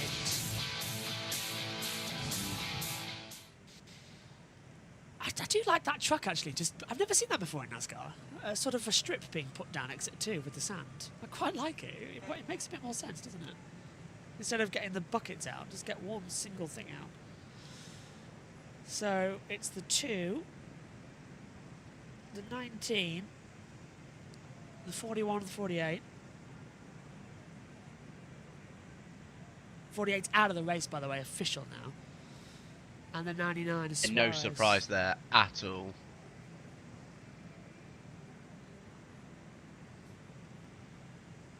I think he'll be right on the cutoff there. It's chalk they're putting down, isn't it? So it's not a sand, it's a chalk to try and soak it up. So basically what you've got is it puts down the chalk in a strip, and then it brings the... Oh, now they're dropping more oil over the circuit as well, so it's a bit mess. Back up to where we are, roughly. For Alex Bowman, I'm just trying to find him on my stat sheet here. In that 48 car. Can't actually spot him, actually. That is his 4th retirement at the circuit. He's taken some hard hits in his career, Bowman. 2 years straight impacted by injury. Good to see that he's going to be doing all right. Good to see that he's okay out of this, though. That was a really hard hit. His first one came at Chicago, didn't it? That really hard hit into the tyre barrier. Yeah, he's had injuries. He got injured last year in a sprint car accident that ruled him out for a bit, of which he announced that he was stopping dirt racing. He has gone, by the way, to the he's walked to the ambulance and he's on his way to the medical centre. So we'll get Bob Popcrass down there and some of our other team members from Prime. Bob always has the ability to get quicker information and upload it than sometimes the pit reporters do. And we thought we'd be out of here by 11, Jack. No. Yeah, this is going absolutely brilliant. Red Flag Podcast, everybody. That's 67 of 2. Do you know the one man who's pleased about this red flag? JT. He's going to get back. Let's head down to Prime then under the red flag. At Michigan International Speedway, it's the NASCAR Cup Series presented by Goodyear. So as we sit idle here and we start to analyze where we are in this second stage, Steve, walk us through a split field and what all this could mean for strategy going forward. It was a little split before, and it's going to get really messy here as we take a peek onto some of the pit boxes. James Small right there, that's crew chief for Briscoe. He's probably going to see how much damage that 19 got when he got kind of spun around right there. Look at the nervous energy. There's some nervous moves. You see that silver thing right there? We call that Barabon. It's basically a big, heavy-duty reinforced piece of tape. So there's some damage that's going to have to be repaired on the 19. But for everyone else, 53 to go in the stage, you're probably thinking to yourself, a couple more yellow flag laps, a little bit of saving, we can get to the end of the stage. So for that reason, I expect the leaders are going to have to come to pit road. They all need a variation of fuel quantities. We're going to have to see how that plays out. I think the harder decision on the guys that just came on 62, you can't make it to the end on fuel, but man, you only need a splash. If we get a late yellow, you know, everybody's going to probably pit anyway. This might be one of those gambles you kind of have to take. The problem is, Marty, if you gamble and stay out and you have to pit under green, Michigan is a track where you are going to lose a lap. Oh yeah, it's a track where you certainly would lose a lap if you're going to wind up pitting under green. I just talked to Paul Wolf about their situation with Joey Logano, who sits in 17th right now, but he's third on the strategy of those pitted at lap 62. And Paul Wolf told me they're good. They are not going to pit here, and they are good to the end of the stage. As you pointed out, some might top off, Steve, but yeah, this is going to flip the entire field track position-wise. So there you go. We expect them to be able to run high 40s. What Marty's hearing here is they're going to run low 50s. And we know Joey Logano is the best there is at saving gas, especially under yellow. He's done it before. Go step aside under the red flag in Michigan. Hard crash after a restart in turn 2.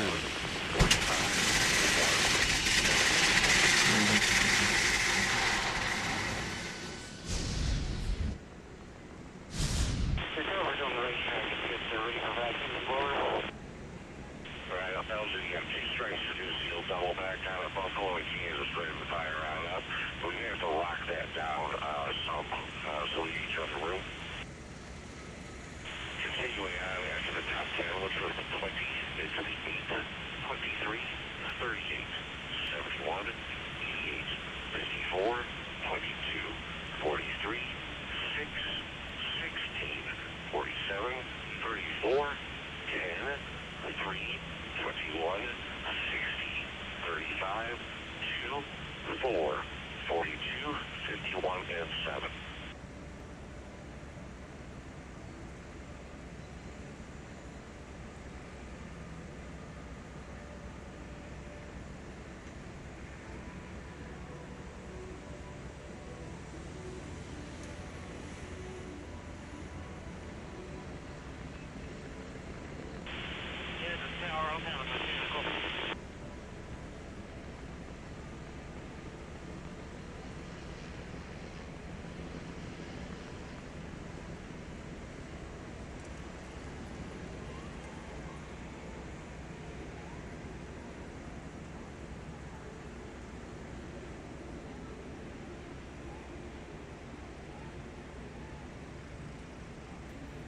So, red flag's out.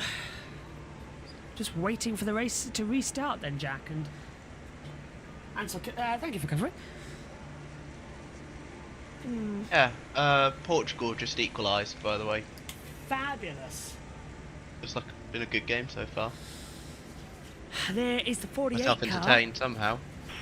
Buffalo, after you get forward, let Ellison keep the other one. They go down to us.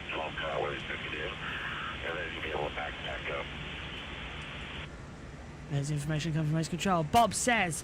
I was coming rear view mirror side to help you out with that. He's going to get a running start. Now, Bob says they put speedy dry down for oil, gas, water spills. It's sort of like a super strength cat litter. That's the first time I've seen it being deployed like that on a track. It looks fantastic. I haven't ever seen them put the buckets down with that sort of stuff on it as well. Back to Prime. Exclusive in-race feature, key moments during tonight's broadcast by clicking down on your remote. It's the easiest way to catch up on race highlights and flag changes as they happen. And if you're ever late to NASCAR on Prime, we've got you covered. And while we're under the red flag, All your work is where that auto drive was spread their Alpha 2. I want to take this opportunity while we're under the red flag, by the way, to take a look at the weather radar. And as you were pointing out as well, Jack, this is the radar. We're good. We're good until the end. There's no sign of it. Let's take a look at the radar itself. Yes, live weather radar. Come on. Let's take a look. Yeah, there's nothing. Radar's clear, isn't it, Jack? We're good to go. We should be fine, rain-wise. So let's head back to the Prime. We can. So it's going to be a pretty tough situation for us, you know, to pit and then be in traffic and still not be able to make it, to be able to be aggressive and drive up through there. So just to let you know what's going on. All right, so you heard it. He's one of those leaders, but it sounds like Rudy Fugel's caught in between a rock and a hard spot, Trevor. Yeah, Kim, I think a lot of these drivers and teams are in that same situation. No different with Carson Hocevar in 5th. Luke Lambert has been talking to him about what they're going to do. I don't think they think anyone can make it from here. Take a listen to what they're talking about. But we're going to be so close that if we start getting cautions after this, then we'll be able to make it. We'll probably just key off the strategy of the guys in front of us. If guys in front of us stay, I'm good with staying with them. I just don't want to be the only one that has to pit in a green. Yeah, man, so forth. You hear it there. Everybody's going to key off of these leaders. They don't want to be the only one to come down pit road when the track's under green.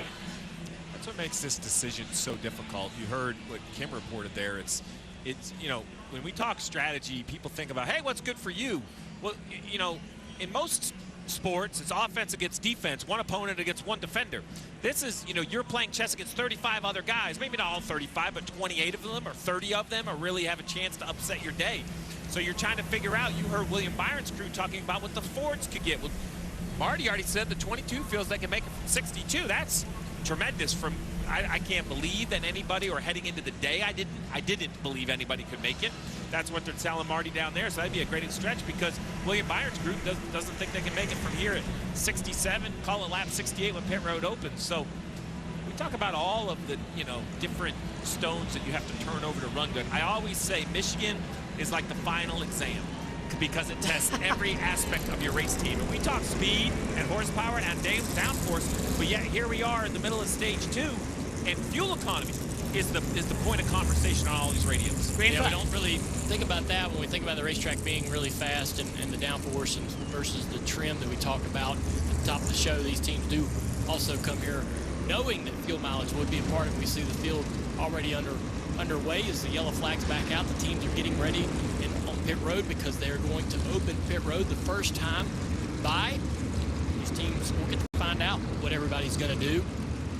You see Briscoe there. If you go back when they made that last pit stop, they were a little slow, lose track position, and then you're barely involved in that crash.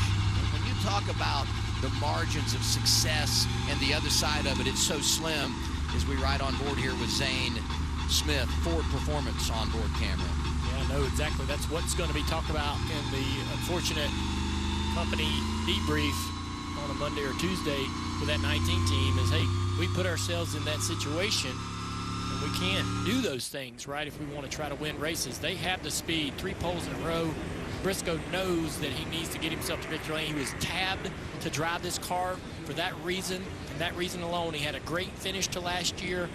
Everybody was really excited about this pairing and him coming on board with his team. James Small just took me right back. That's what it feels like. Head in your hands because you're just trying to manage so much. It's mentally fatiguing. It's exhausting to try to make sure you support everybody. I think it Chase stayed Elliott out. says, you know what, I've seen enough back here. I'm staying out. Christopher Bell says, I'm going to stay out with track position. Most of the rest of the field pits, Kim. Yeah, Rudy Fiegel felt like his hand was forced. The team going to come down. It sounds like they're taking right side onlys. He did tell his driver going to be a bit buried. So right side onlys for William Byron. Trevor. Yeah, Alan right now telling Chase Elliott that a lot of these guys are going to be able to make it with saving, but they opted to stay out and said go as hard as you can here and hope we get another caution. Trevor, several cars staying on the racetrack. Ryan Blaney pitting, though, and Jonathan Hassler said we're going to be buried in traffic, so he asked him to take them back to the beginning of the race, so they make a big adjustment for all the traffic they're going to be behind. And look at that land rush of those who pitted here. The 12 does believe they can make it to the end of the stage, Adam. Look at Tyler Reddick, +4, establishing some track position in the 45 camp after starting at the rear. We reset things after a break. We're going to restart then, Jack, and that's great work from the team. You can barely see there's been any problems at the exit, and this now the work for Briscoe, who got caught up in that, and it shredded the rear, trying to butch it up with some tape, and it might just do it. But for the man who led the race early on, this is a disaster for him. What a shame. Yeah, because obviously I don't think you're allowed to work on the car during a red flag, so... Yeah, Alex Bowman is BTW, by the way, but... it's too much damage. He cannot get back in this No, there's race. no way. He's got to be out. So it's BTW at the moment, but we know he's out of the race and he's in the infield care centre. No medical helicopter, just noticed on the entry there. That's a surprise. As the field go back around, there is an infield here at Michigan. And it is packed with fans watching up all the action. They've been here all weekend watching ARCA, the trucks, as Kyle Larson comes in. Now they're watching the Cups as well here as well. I did like seeing the ARCA race yesterday with Brendan Queen getting the win. Sabine, as his nickname is.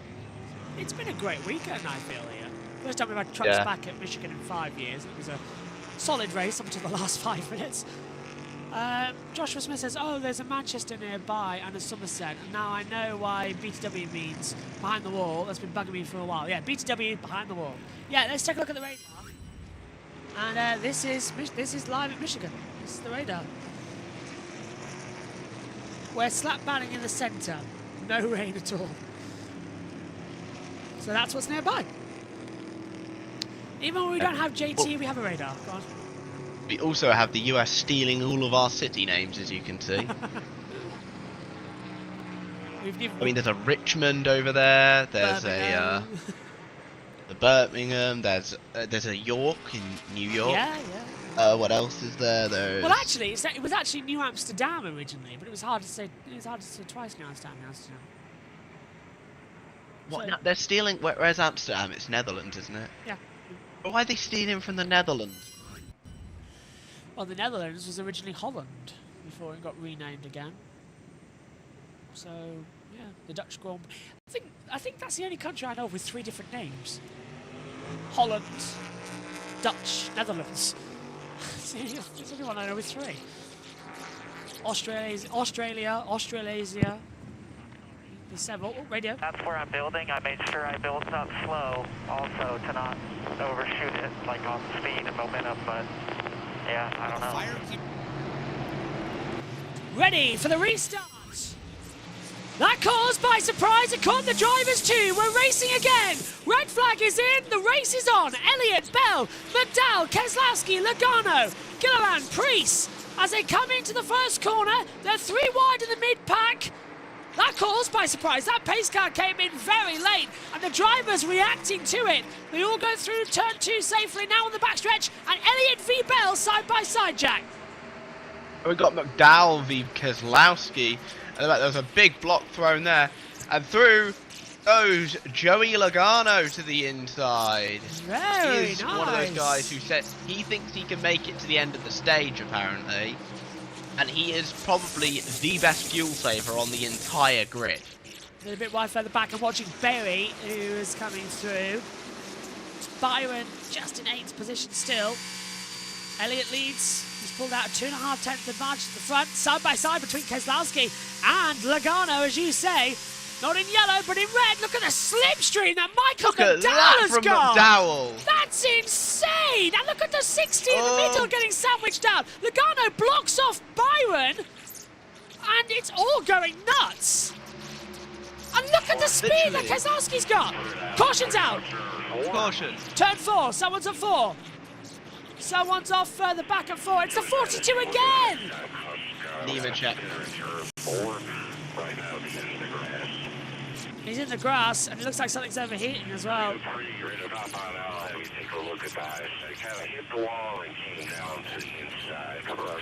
There you go, hit the wall, came down to the inside, so a second touch of the wall jack. Second time today Nemechek's got loose.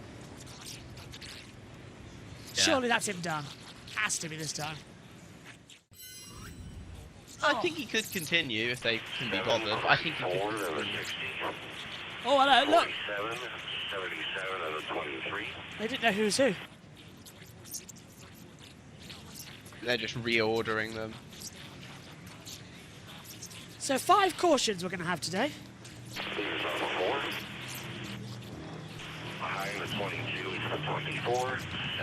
And they're just reordering. 45, 11, 10, 2, 47, 77. Right, let's take a look at it. So we're looking at Nemechek. Is he just going to get loose? He looks like he's just going to get loose. Yeah. 17, 35, 43, 5, and 4. All cars did minimum. Yeah, he got loose out of 4 jack and just lost the rear. Does he hit the wall? Yeah. He does. That's the second side that's been done in now. That's him done, surely. Yeah, they're going to crane him. He's done. So, 4th caution of the night.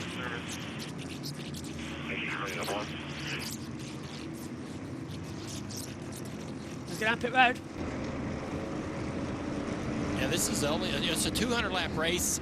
In as a driver, this race felt short to me. Like it gets over quickly, and I think last week we had a 300 lap race at Nashville. That also to me feels short. I believe that does bring the intensity up in those. Jack, look at Bowman's car. My goodness me. It looks like it's gone 10 miles with Mike Tyson. That is I don't see any parts of the car bitten off, so I don't think it has. It's a face only a mother could love.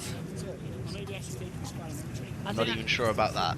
They're having a look to see if they can repair it. Guys, I'm afraid it's scrapped. They're repairing it for I think they're trying to repair it for whenever, so they can save money. Now, Sorry, that car's done, I'm sorry. No, the engine's done. You can't get that restarted on the inside this time.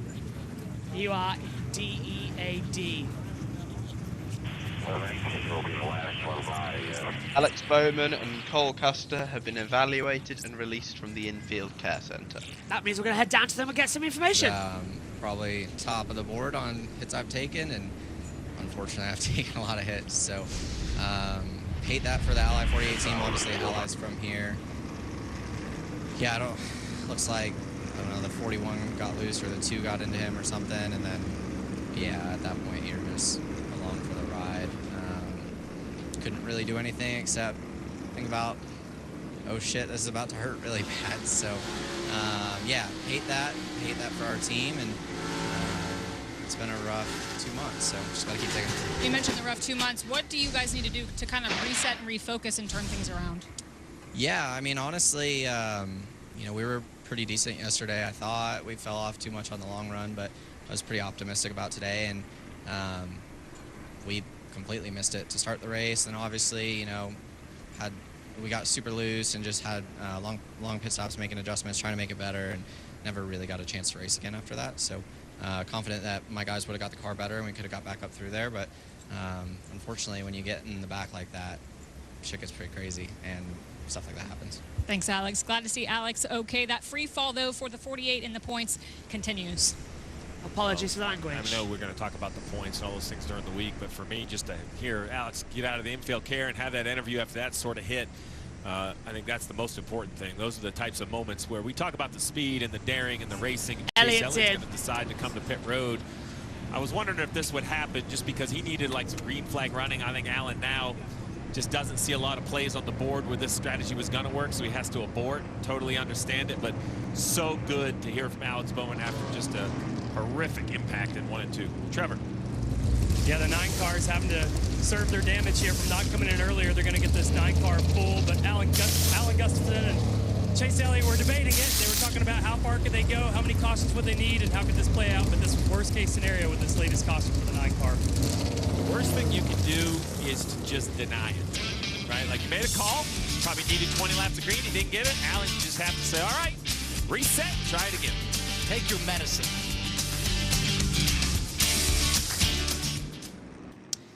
I think, Jack, that's the best thing you can do. Just come in, you made a mistake, but you've got a caution, it can save you, kind of. It's not the end of the world. Anyway, he's been told, by the way, the Carson Hocevar, who has been told that Elliott and Bell can't make it on fuel. I think that's why they've come in. And everyone else is pretty close. Keep an eye on it then as we go. So, 31 of 75, and already having more cautions here than we had before. Let's have a look to see if there's any information gathered. No, all looks to be okay at the moment. What a great, weird day. 9 car does not get to choose. Improper fueling will restart the tail on the slide. 9 car, improper fueling. Oh. Restarts tail on the slide. Well, I was going to say it was great, but the 9's just been caught for improper refueling and it's been sent to the back of the longest line. So Chase Elliott now gets done again, unfortunately. Bob says...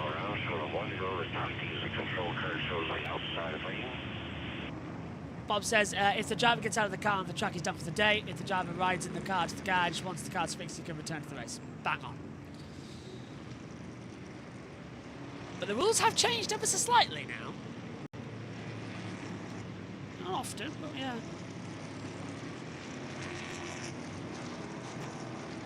And he won't be allowed to choose, obviously, because it is the longest line. And also, that is 2-1 to Spain. Really? This is a great match. After a VAR check, the goal is given.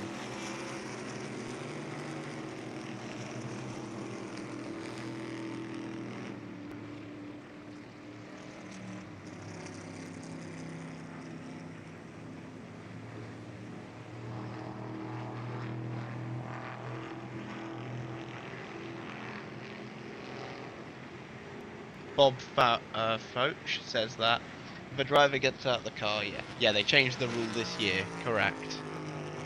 They did actually change the rule this year. Because the old, what's it called, policy? BTW rule. What's the policy? The old time limit policy, I can't remember the name of it. Let's go again, people. Here we go. Bell leads McDowell with that amazing move. He's going to have second position.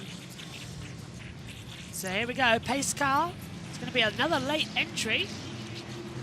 Here we go again. 32 of 75 in stage 2, 77 of 200.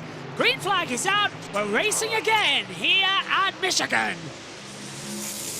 McDowell's taken that low line, so he's going to try and sweep back through. Look at the inside from Justin Haley.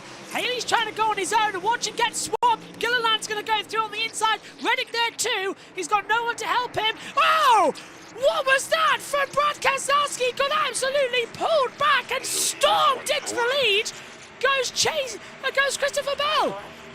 He's been forced forward there, and now the 45-second second position. Tyler Reddick on the outside line has gone from 8th to 2nd. What a restart, Jack. There's just nothing from Keselowski, who's stalled dead.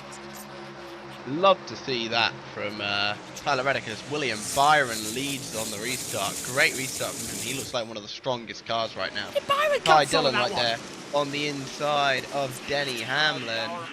He's been fairly up front this race, to be honest, for Ty Dillon's standard. Confirmed that the 41, the 48 and the 42 are all out of the race. So there's our out list. We'll get that updated for you shortly. Out officially is the 41. That's just moved over on our laps and rundown screen. Let's go back the other way now, so we'll keep an eye on that. There, yeah, the 41 and the 48 officially out of the race. No word yet on the 42, that's still BTW.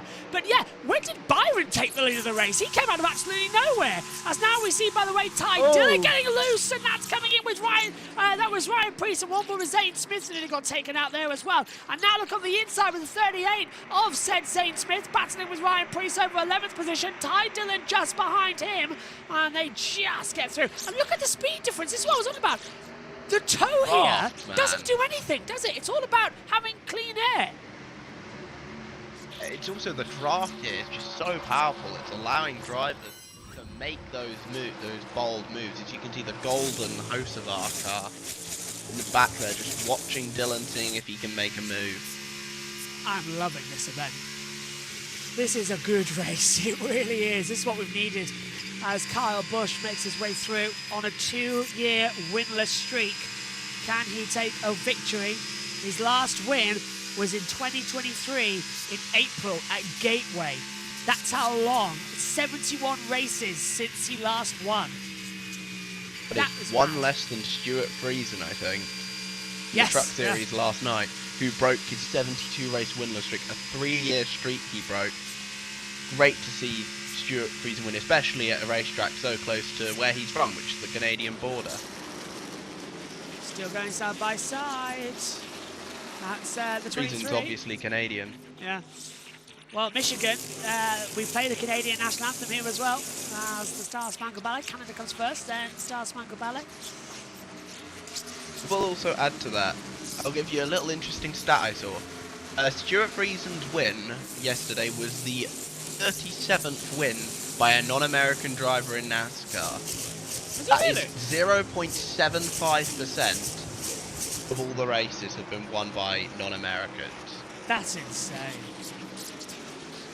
Last one to win, the last non-American to win, I think, was SVG at Sonoma.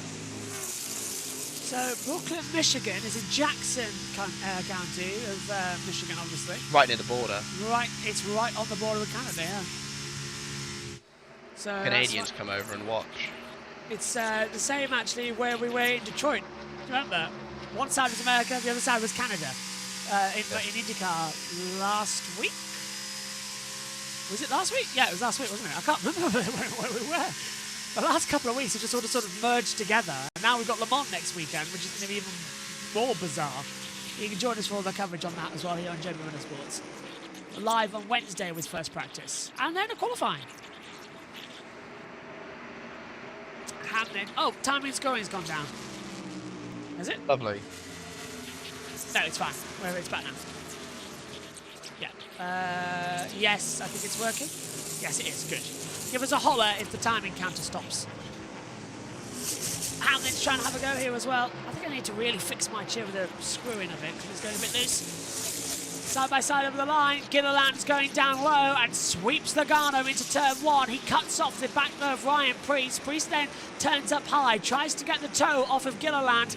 And right behind is Denny Hamlin, trying to find momentum through and still not paying off as they cut down the back straight. Lap 40 of 75 in stage 2, 85 and 200.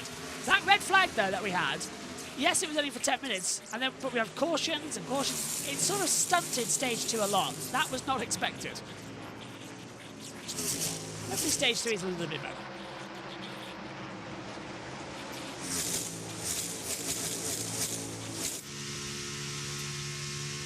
On board with Joey Logano.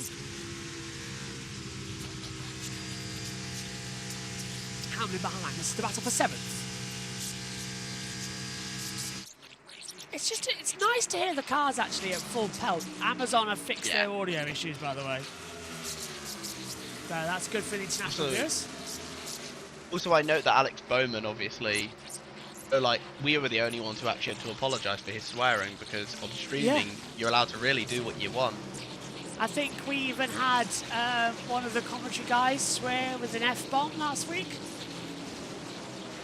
So yeah. Of course, here in the UK, as we're a UK broadcaster, we are not past the watershed yet. Usually we are, but we're 6 minutes away from the watershed. Last in the field, so we need a little different scenario to play out. See where it goes. That's Cody Ware's Well, that different scenario, they haven't laid out their explicit plans, likely waiting for a caution to come out and have other guys come for tires. What do you make of it, Steve? So different scenario. I believe what the 20 is hoping for, remember, 3 wins. He can be aggressive. He can be wrong. Adam Stevens can gamble. They're wanting this, really. They need some green flag runs, enough laps on tires that the guys good on fuel feel like that they're going to have some tires to get in the best position, or even more fuel to get in a better position for the end of the race. So they need a yellow in, say, the next 10 or 12 laps. It's kind of like taking all your chips from roulette. Instead of betting on one color, they're kind of betting on one number. Big gamble for the 20. Yeah, well, the one number, I would have said, would be Nemechek, but he's just now having his car repaired. Custer and Bowman, or as we knew, were out, both on lap 66 of the race when that red flag came out. I tell you what, though, Omi, you missed a red flag and a huge impact. Don't suppose you've seen it, have you? No, I haven't. I've been creating a TikTok in the meantime. Oh, right. Oh, getting all the social media content. Yeah, I see on your Instagram you always post that sort of, like, all your short stuff. Yes, I do. You should try posting them on Instagram Reels. I don't know if you do that already. I think we do, don't we? Like, or shorts of commentary. You should absolutely do it on Instagram Reels because it can blow up there as well. And I'd actually be able to see it because I'm not on TikTok. Omi's become our head of sort of socials at the moment. I'm giving him all the logins, which is somewhat dangerous, but yeah. Wow. Yeah, that goes. Instagram Reels will always be superior. Instagram Reels are just dark for me. It's quite weird. There is near no moderation on that. It's insane. For good and for bad.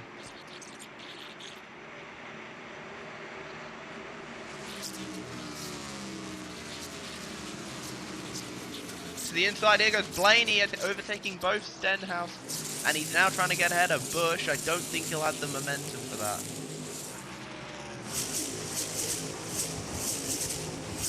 He might actually, you know, side by side. I think he's going to get behind Bush and then probably go for it a few corners later. Stenhouse now trying to get back at him, along with Kyle Larson. Just received a text message from somebody asking if we're covering MotoGP testing tomorrow. Yes, we are. Just to clarify that, I feel sorry for Ryan Blaney here. He's got no one to draft with. He's having a terrible time. He did lead the race earlier on for 7 laps in total. It's just not going his way. Cursing is somewhat allowed on Amazon. It is. It really is. Yeah. Streaming, so they don't have to abide by FCC rules. But with YouTube being an American company, we do. In fact, one of the boxes I have to tick is this has never been on television under FCC regulations. So weird when we set up the live stream. So just to go back. I didn't pick any of that when I live stream. And again, I'm not a broadcaster. I'm a stream. Well, just to throw back to a certain somebody by the name of Bradley, who a few weeks ago constantly harassed the channel, considering I do know what I have to do because I have to tick that box as part of the media delegation to stream this race from NASCAR. So I kind of know the rules and I kind of know what to do and I kind of got a media pass for it. So yeah, just sort of I don't have that. Omi's rolling his eyes now, isn't he? I can hear it in my ear. He's rolling his eyes. I'm busy eating dinner, thank you very much. Yeah, like you're not rolling your eyes at like. Oh, what you got?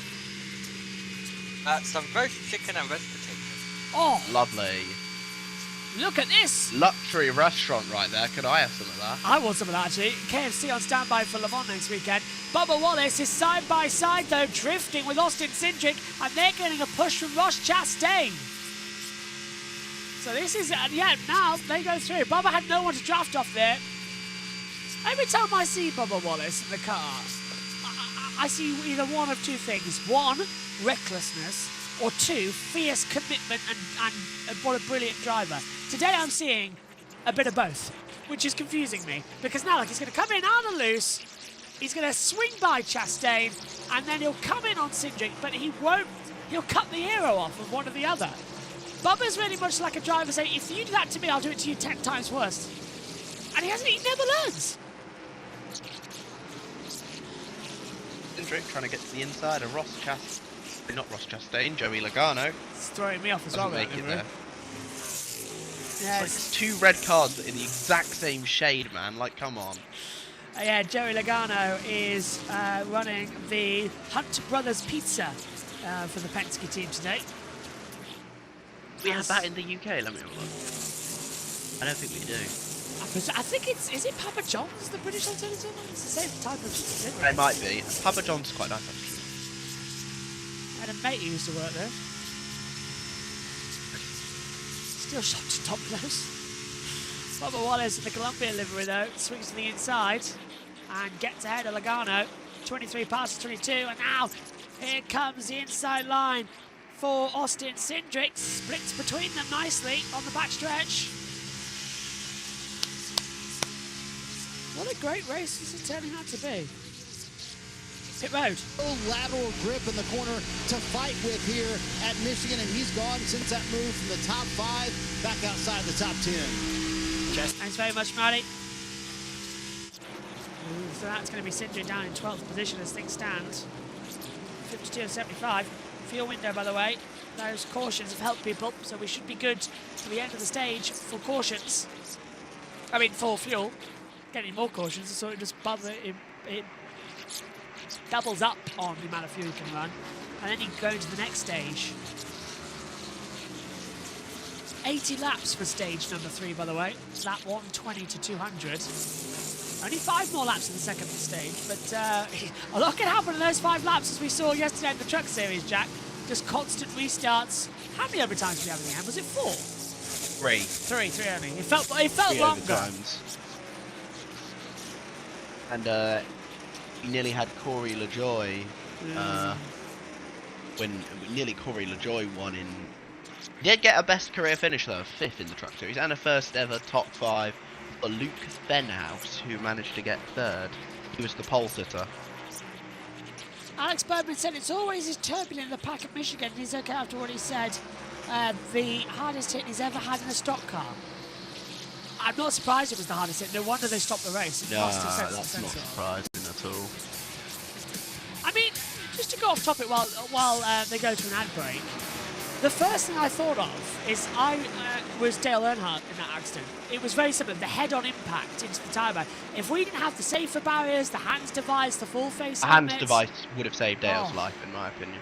The full face helmet as well would have done more. But honestly, the safety improvements that Alex was able to walk away from them. The car hit the wall at 200 miles an hour, bounced, and he's got out and he's just a bit dazed, but it's okay. That's how far I always say, like, a hard hit like that is more dangerous than any type of roll.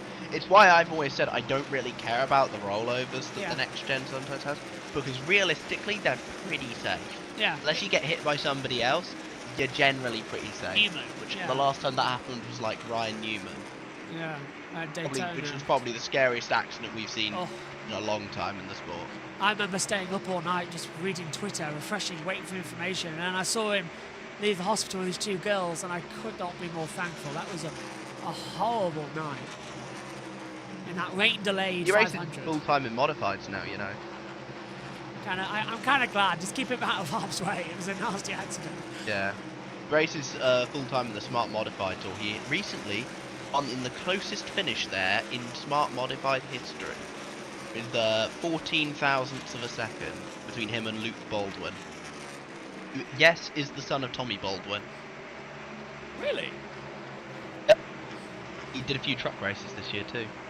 Pretty well in the Wilkesboro race till he got wrecked. Let's listen quickly because Cole Custer has been speaking with Bob Pockras. You're just a passenger for the most part. Yeah, I mean, once I got hit, you're just hanging on to it, and we're so close, you know, you just hit the guy next to you. But I still haven't seen a replay of it. You know, I don't exactly know what all transpired to get us into that situation, but it definitely seemed like we all just kind of ran out of room. Just how kind of disappointing is it to be that early, or is that just the nature of Michigan and the way you race here? Yeah, I mean, it's really disappointing just from a standpoint of, you know, we want to be on the up end of things with our team right now. We want to be moving in the right direction during the summertime, and I feel like we are bringing better cars to the racetrack and getting more competitive. But you know, getting wrecked on days like these definitely sets that back. How much time did you have to react, if any? Not much. I mean, you kind of get hit in the left rear, and then you're just you're hanging on from there, and you're so close to everybody else. We're all 3 and 4 wide. The second you try and save it, you're just into the next guy. So it's just kind of the nature of the beast here. Yeah, unfortunately, that is 9 times out of 10. That's the type of accident you suffer, isn't it, Jack? Just running this circuit around time and time again.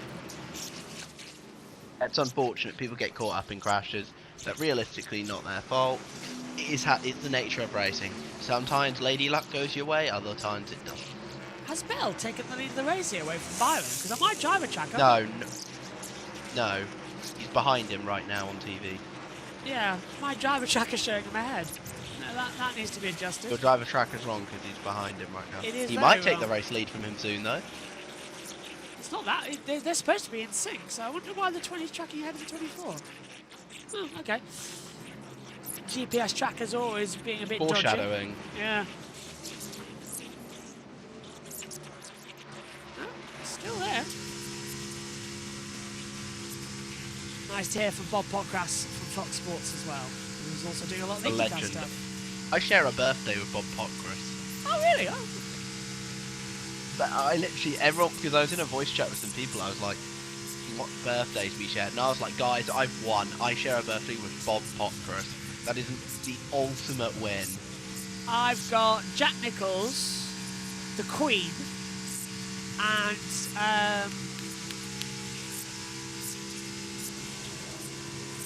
oh my God, Jack Nicholls, he's the Formula E one, isn't he? Yeah, name's gone out my head. Name him and I might Bob recognise him. Varsha. Bob Varsha.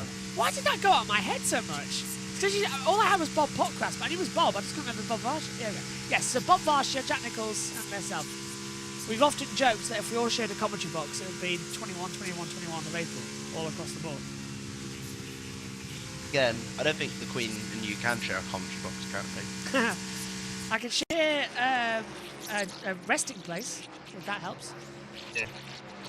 Into pit road is Bell. So from second place, coming down very late. Let's go down pit road. Not enough grip on entry, a little loose center, tight exit. They did not get the caution they were looking for the strategy. They will take more fresh Goodyear tires and Sunoco fuel on this stop under green. Everything going smoothly right now for Bell.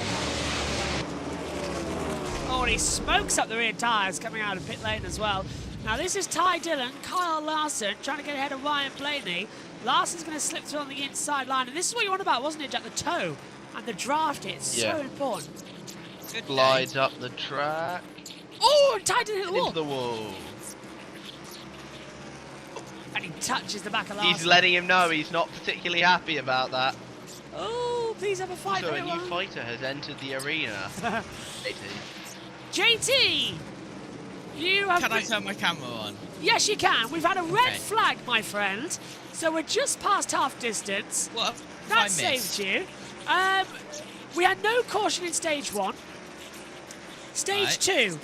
The 42 spun at the exit, and the 4 spun to avoid. Then we had the 2, the 19, the 41, the 48, and the 99 crashing up without the red flag. The 48 of Alex Bowman hitting the wall so hard, it's crumpled the front of the car and brought out the red flag. And then the 42 hit the wall again at the exit turn 4. And we've got a yellow. Caution's out again. Yellow flag with 12 to go. And it's Ryan Blaney spinning on the entry to pit road out of turn 4. And that is the heartbreak that nobody wanted to see. I'm out. Well done, JT. You come back and Ryan Blaney goes around. Jack has got 2 flats, but is that spinning trying to come into pit road? I think so. I think he's spun on entry. Yeah, I think it's spinning coming into pit road. Let's take a look. Has he hit the wall? Official radio from you. It is, yeah. Oh, he's hit the wall on entry to 4. The wall. Oh. Oh, nearly collected. There as well. Oh, JT, keep the hat on. It was cool. Alright, fine. I mean, it is a NASCAR hat, if I'm not very much mistaken, isn't it? Yeah, American Speed Fest. You've been in a NASCAR race today. How was it? Well, we say it a lot, and we we say it every single time that we go to an event, we deal with an event. The marshals. Yeah. And officials. How the hell did they keep it on track and on schedule with 2 30-minute delays due to NASCAR's being NASCAR? Bear in mind, those 2 30-minute delays were after the lunch break, and they still kept it on schedule, and they still got every single lap in of every single race. How? I don't know, but they did it. Have you dried out after yesterday? Were you there yesterday in the rain? I was at Smith up Taunton yesterday. Oh, God for that. I was undercover with probably maybe like the other 30 spectators that were with us. There was absolutely no one there, but I'm going to shut up because it looks like they're coming to pit road, and I want to know what my TV thinks of a quarter of a lap behind you. On the bottom of the screen, balance really good. They'll take 2 cans of fuel, go on the jack, middle, Brad Keselowski. They were right at the end of their fuel, stopping last on 62. That caution came perfectly. And then top of your screen, Tyler Reddick down and away after that. He did have a vibration, so that was a fortuitous caution. He just said the balance was a little bit tighter. Denny Hamlin just behind those cars. He comes to pit road as well. So pitting here with 10 to go in the stage. What position does this put these teams in now, Steve? Well, these guys, I believe, will just stay out at the end of the stage, but it couldn't have been worse for the 20 of Christopher Bell. He pits on the green. I believe he was going to unlap himself. Then when all these guys pit, guess what? He'd be the leader of the race again because that caution came out so quick and he was a lap down. He takes a free pass, but he's going to line up behind every one of these cars on the next restart. Caution's out, 10 to go in stage 2, where we've had 6 cautions. 34 and a 9. And if I was very happy to find out that the NASCAR officials frequency they use in the US is the same as Euro NASCAR, so I had the officials radio trackside, which is pretty cool. Even if they were speaking in French, 9 times out of 10 they transmitted. Because it's Euro NASCAR, yes. But there is Blaney down on pit road. I think yes, I am. With me. That was weird. I don't know what happened there. I turned my TV on, and it was a quarter of a lap behind. That is what Sky does, I'm guessing. First time that's happened to you, excuse me. Right, Jack, what have you made of this one then? Stage 2's been interesting, hasn't it? But with, red flags, a lot delays. of cautions. Do you reckon we'll the get racing's honestly been really good. Yeah. I've been really enjoying this one. I don't know if it's just Pride's broadcast making the race look good or if it's actual good racing, but I think so far we've had a really solid race. Lots of great battling, lots of great dive bombs. Bell into the pit lane. Yep, Bell's down and he'll take it. He's on a free pass, remember, as well, so it's a free pit stop effectively for him to come in and change it. He's going to change all 4 wheels and... 2 penalties. Sorry, 3 penalties. Oh, go on, who's he got? Brad Keselowski, Todd Gilliland to the rear, speeding. Elliott to the rear. Equipment interference. They gave a penalty in your NASCAR today, which I thought was very funny to say it came from a NASCAR official. It was a 10-second time penalty for contact and gaining a position in NASCAR. That's a yeah, because the series is run by the FIA, isn't it? Sanctioned or anything. Can I shoot the FIA for it? It's an official NASCAR series. It's all run by NASCAR. Yeah, they're not the team of content. It frustrates me. It is the only NASCAR series outside of America that is officially sanctioned by NASCAR. Is it really? Oh. Yep. Yeah, we do have the Brazil and Canada series. Yeah, but they're outside all of the American region. Yeah, they're all in the Americas. Where's Cole Costa on my list? I need to mark him as out. Here he is. That's his 3rd DNF. The NASCAR Canada series is pretty entertaining, honestly, brother. I highly recommend it. Oh, we had Oilgate today. We had Oilgate. Ah, okay. With both, yeah, go on. Oh, Bigfoot! Found him! Did you have one car spin and his engine blow up into the entrance of Paddock Hill Bend and have 7 other cars go into the gravel at full speed behind it? No. I don't think so. I'll tell you one thing though, JT, you missed a brilliant day of touring cars. That was some really good racing. I saw that Senna Proctor was getting involved. Senna Proctor should have been on pole position for race 3, but Josh Cook got disqualified. Yeah. And he was storming through the field. He is so good. I can't wait for Alton to have a word with him. Oh, we got some breaking news coming in. Go for it. Elliot's penalty has been rescinded. Oh, that's good news. And also, JB, if you look in general chat in the Discord, we had a new leader of the Cow and Beef Racewall Saloon Stock Car High Jump Championship. You should have seen...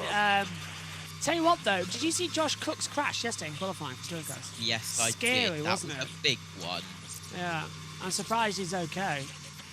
All right, we're getting ready for the touring restart. cars, or? Yeah, did you see the one in qualifying? Oh, hit the No, wall. I haven't. Go back and look. Comes off and hits the tyre wall. One single tyre wall. Right behind is the Amca barrier. Right behind that is just a hill. Is there a video? It's on ITV YouTube. It'll be in their qualifying show. Such a hard hit. Have So a look, you commentate. it'll be in quali 2. 2 minutes left of part 2. Yeah, so part 2, 2 minutes left. Here we I go think then. they went ahead at 1 minute 5. Yeah. Left. Ready for the restart with 8 to go in stage 2 of the Firekeepers Casino 400 here at Michigan. Green flag is out. Cindric alongside Briscoe. We are racing again. So this is going to put Briscoe back to the lead of the race because Byron's going to give him a tow. Look at Bubba Wallace getting in the mix. We're going 3 wide already. 4 wide with Bubba Wallace on the low line and sweeping through. Carson Hocevar. Brilliant restart. Dylan's getting in there too. Spectacular from them all. And coming out again is Tyler Reddick on that outside line. Reddick's pushing Cindric. He cuts down low. And Tyler Reddick leads by a country mile. Oh, that was spectacular! But he's lost traction out of 4. Cindric cuts back in. Now he's got no toe. Byron's coming in. Cindric goes up high. Down low comes Byron. Cindric, Reddick and Byron all running in together. Trying to sweep up high. That high line works for Reddick. He can get that traction in just a little bit more. Cindric leads the way. 4 wide. A few of them brushing the wall. All looking good. That's on the oil that we had left down there for Bowman's crash on lap 66. We're racing to the end of the stage here. They want to keep it clean, but it's NASCAR. They never keep it clean. Briscoe keeping up, but Chastain and Dillon side by side. Byron takes second away from Reddick at the line. Chastain goes low. Ty Dillon coming in. Hocevar battling. An amazing couple of corners, and look at Chase Elliott. He's sinking. Michael McDowell's in the middle. Up high is Kyle Larson. McDowell cuts off Larson. He gets a bump. He goes past the 17, who's got no one to draft with. Kyle Busch in there too. Mid-pack, all battling up together. Race leaders continue on with 4 to go in stage 2.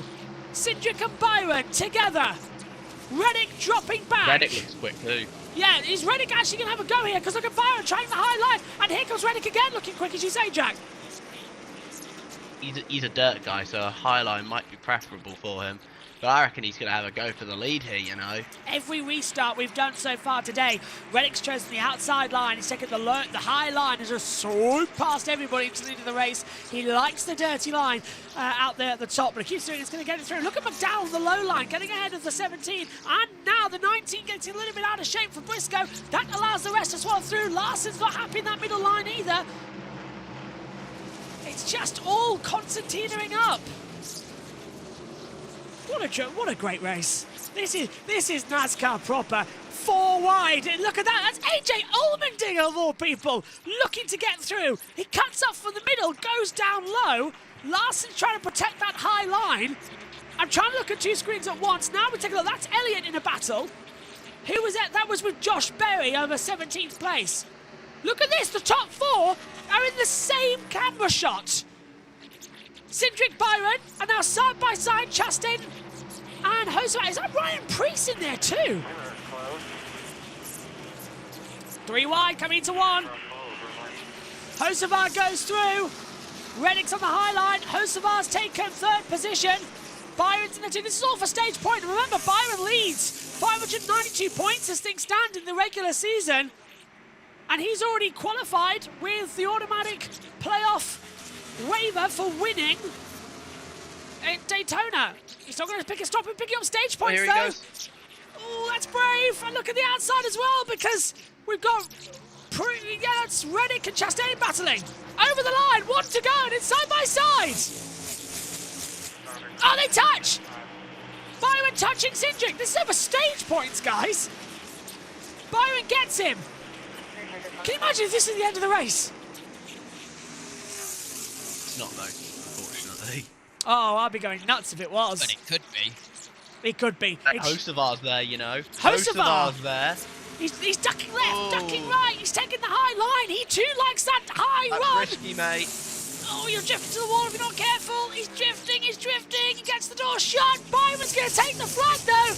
Green checkers around. A fantastic stage 2 is won by William Byron. Cindric, Hocevar, Reddick, Chastain, Priest, Wallace, Hamlin, Ty Dillon, Eric Jones, your top 10. What a stage 2.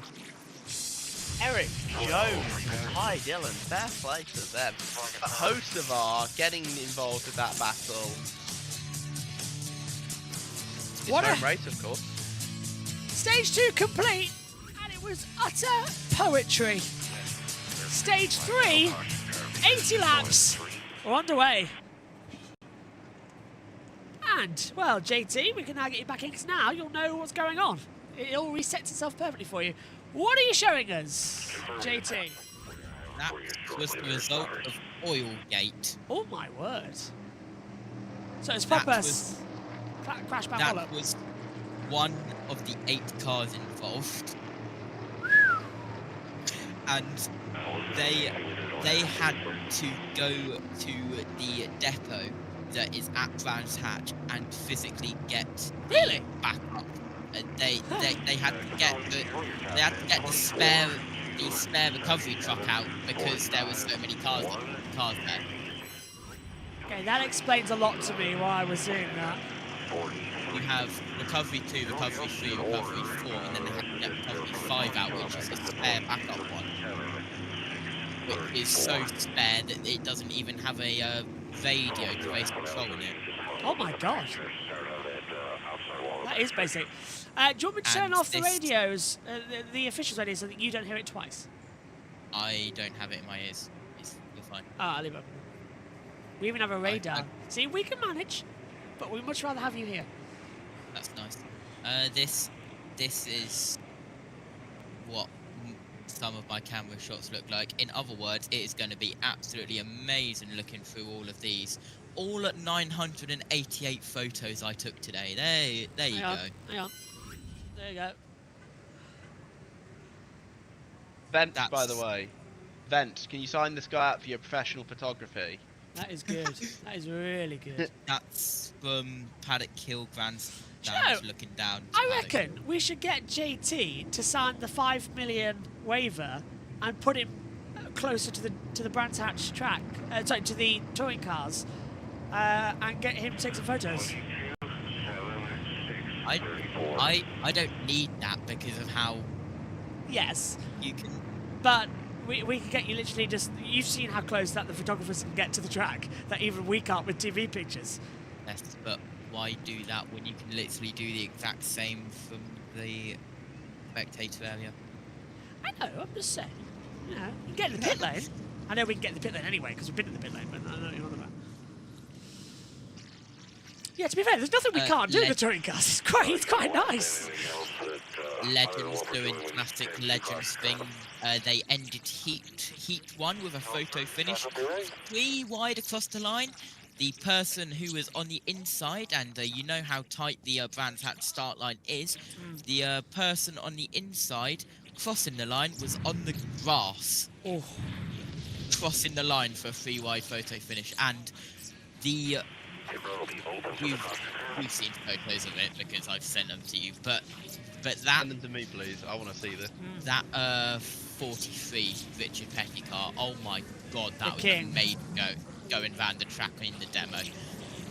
Also, the Michael McDowell 2021 Phoenix car was still there, still with its original dirt on it. That was also there. Oh, and yeah. The owners haven't cleaned it. It's still got the original race dirt. It's still in the exact same condition that it came off the track in Phoenix 2021.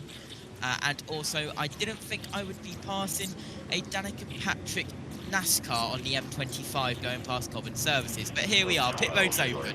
It makes sense. She gets that lost anyway. Cindric needing fuel. The back half of the field doesn't need fuel, but they want to put some fuel in now to have a shorter stop, probably under green if that's when it happens, Trevor. You see the 5 car of Kyle Larson coming down pit lane alongside Chase Elliott. They both recovered from going to the rear. They're up to 12th place. They're going to put tires and fuel in this 5 car, hoping they can make it to the end, Marty. Trevor, Brian Wilson's gamble does not earn a playoff point for Austin Cindric, but it is 9 stage points. And Cindric said on the radio, I should have had that one. That one is on me. And now they will pay the fuel tax that Steve mentioned in the pre-race show. They have to wait to get that 2 car completely full. Car backing up on pit road. I think that's the 88 of SVG. I'm guessing. Oh. Tool left in the rear window. Wedge adjustment. Before we begin the final stage, let's go to Danielle, Carl, and Corey. Great race, huh, friends? Oh, what a battle there at the end of stage 2, guys. And Byron completing the pass on Austin Cindric with 1 lap left in that stage. We came up here thinking about what we were going to talk about, and then that happened. And it took my breath away. To watch these cars 200 miles an hour, these guys battling, I mean, literally gave me goosebumps. Insane. These guys are like fighter pilots out there, dog fighting each other, setting yourself up, one corner trying to go to the top, one corner going to the bottom. It's amazing. Also, Carl, you said it should be illegal. I said, what should be illegal? How fast they're going. These cars are so fast, and it gives me anxiety watching how much these guys are attacking the corners. Is it amazing to you how they're fighting for their life every position, every lap? Right, and back to Letarte, the way he started this is a final exam. That's part of it, the pure aggression and speed. The strategy that's unfolding here is insane. I can't quite keep up with it. Letarte's doing a good job. And then we're going to see these restarts, the pit crew. We just saw the 88 backing up on pit road. Every part has to be perfect. And someone pointed out, this is only beginning. We have a whole other stage. Oh, there's a mixed bag with strategies. We saw now everything kind of shaping up to see who's up front now is going to be who's contending for a win.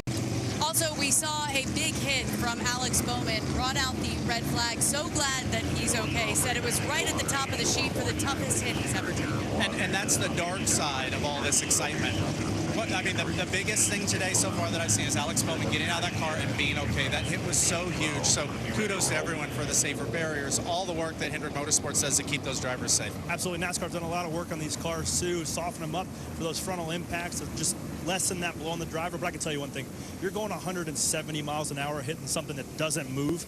It hurts really bad. So I'm glad to see Alex bounce out of that thing, do an interview. Seems like he's doing pretty well. His Hendrick teammate William Byron winning that second stage, and traditionally, Adam, we see green flag stops in the final stage. We'll see what 2025 brings us here in just a moment. I have a feeling Mr. Letarte's going to be really busy in the next 75 laps, and now we do our power to the finish, presented by Ram Trucks.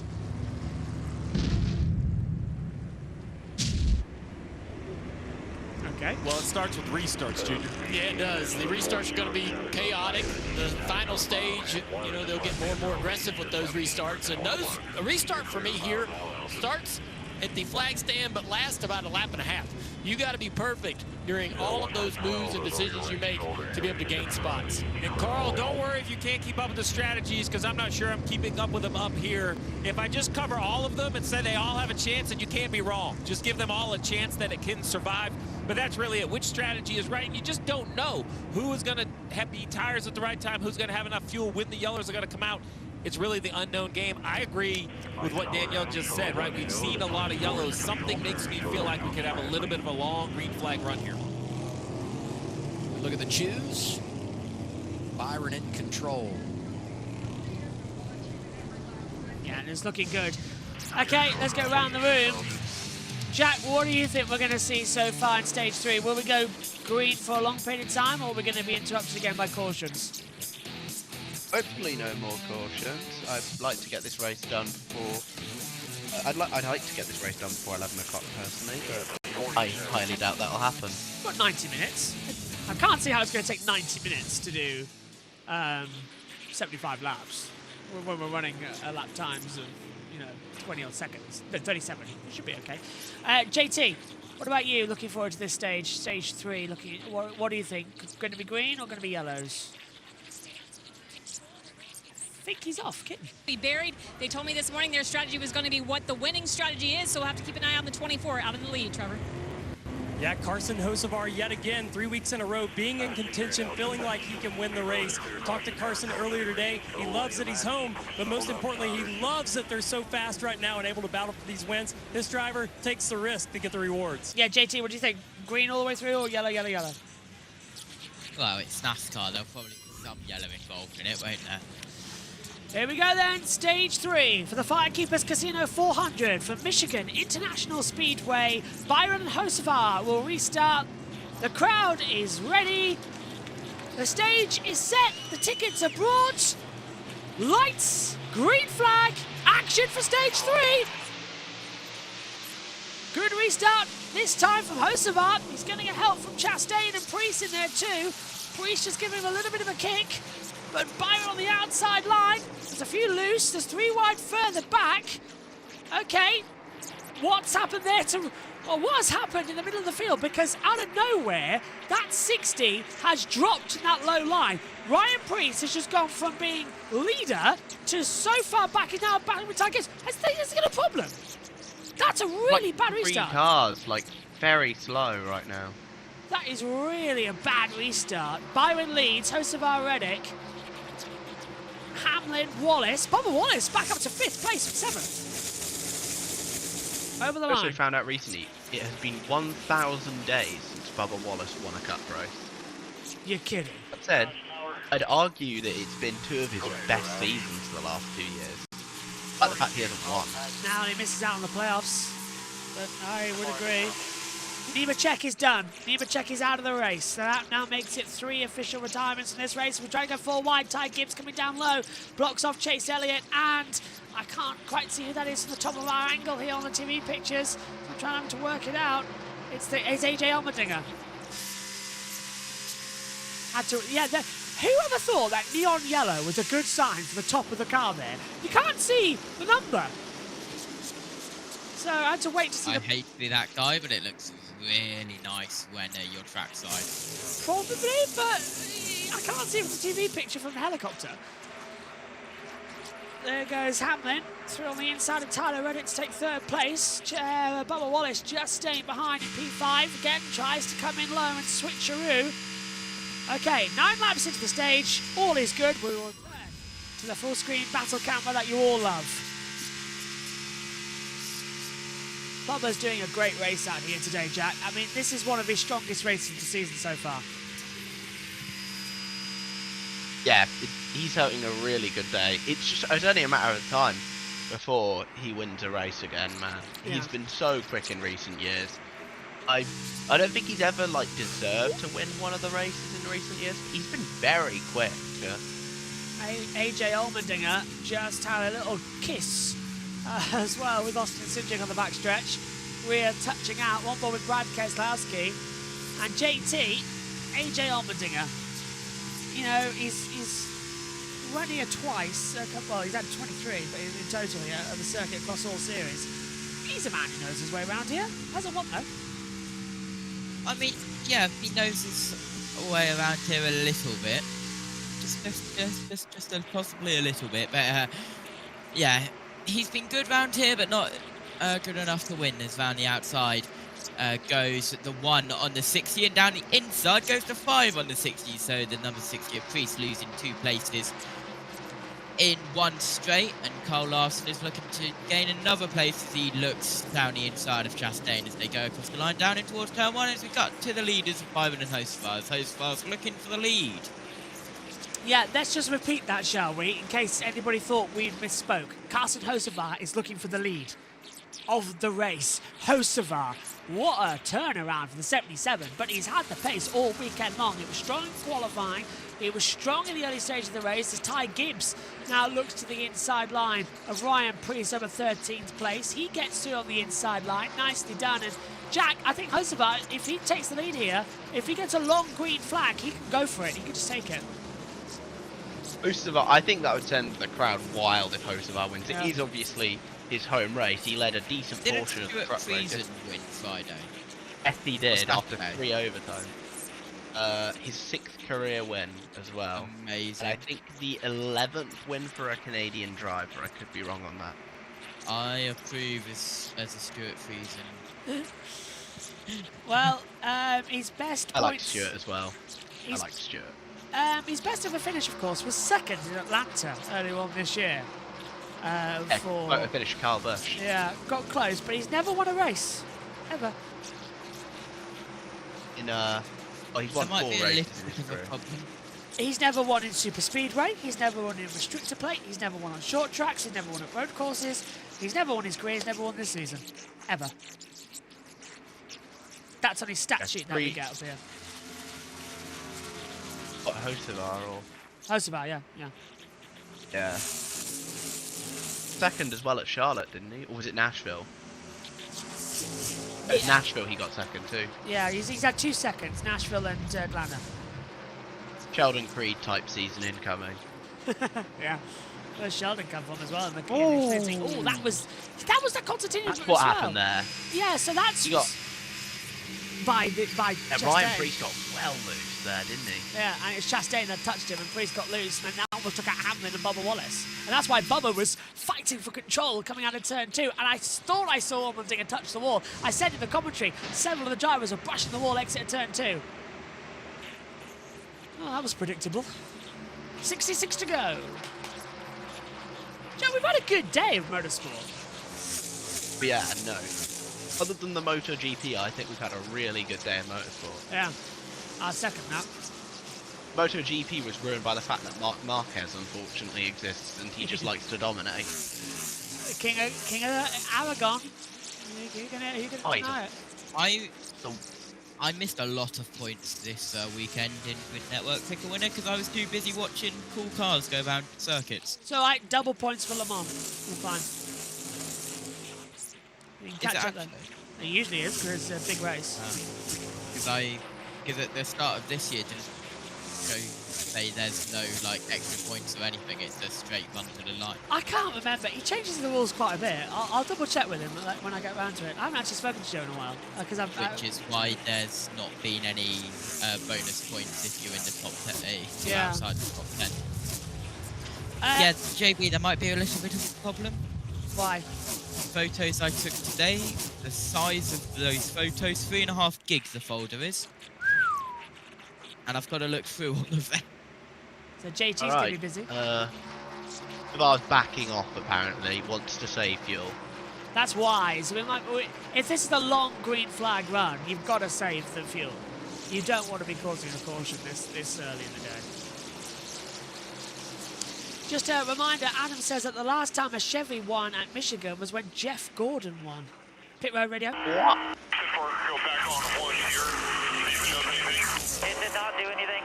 Yep, I've got the green now. I just turned my driver stuff off. That's Larson's radio. Dale, how gut-wrenching is that as you watch the volts go down and then see how much longer can this car make it if he's already at 12.7? Yeah, you're kind of hoping that you're going to give up some of these driver comforts and shut off a few fans here and there, and maybe that's enough, you know, to get you to the end of the race. But Steve, I don't have a ton of confidence that that's going to be able to get them. They've got many more laps to go. And these. So already then, it looks like Larson's having fuel issues. Well, we guessed it. It's a 49 and 55 lap fuel average round here. Yeah, so the last time a Chevy won here was in Michigan was Jeff Gordon. Adam's telling us. Wow. Let me have a look at the, hold on. I suppose Adam could be our own Bob Popcrass, couldn't he, as well, with the information and stats he gives us as well. That's an honour. Adam, that is an honour I'd give to you, my friend, of being Bob Popcrass. Hold on, I've got it. The last Chevy to win at Michigan. No, it was 2017. Kyle Larson. That's what I've got it as. Our Chevy to win here. The last Hamlin's Hendrick wide. driver to get it was Jeff Gordon. Hamlin's wide. And that's going to allow Reddick on the inside, and Reddick's going to take third position away. Now is Hamlin backing off to save fuel.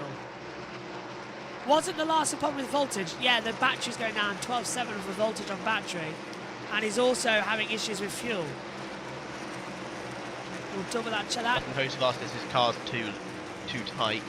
Pushing the 77 Chevy wasn't worth it for the 64 lap restart. I agree, Deborah in turn 3. I'll provide updates to Talladega on there in October. That'd be fun. Yeah, All last hands on Chevy deck. though to win at Michigan was Kyle Larson 2017. Last Hendrick though was...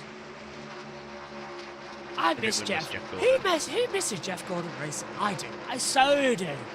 I wasn't around for him, but Oh. boy, he was quick. He also had a fight with Brad Keselowski, which was very entertaining.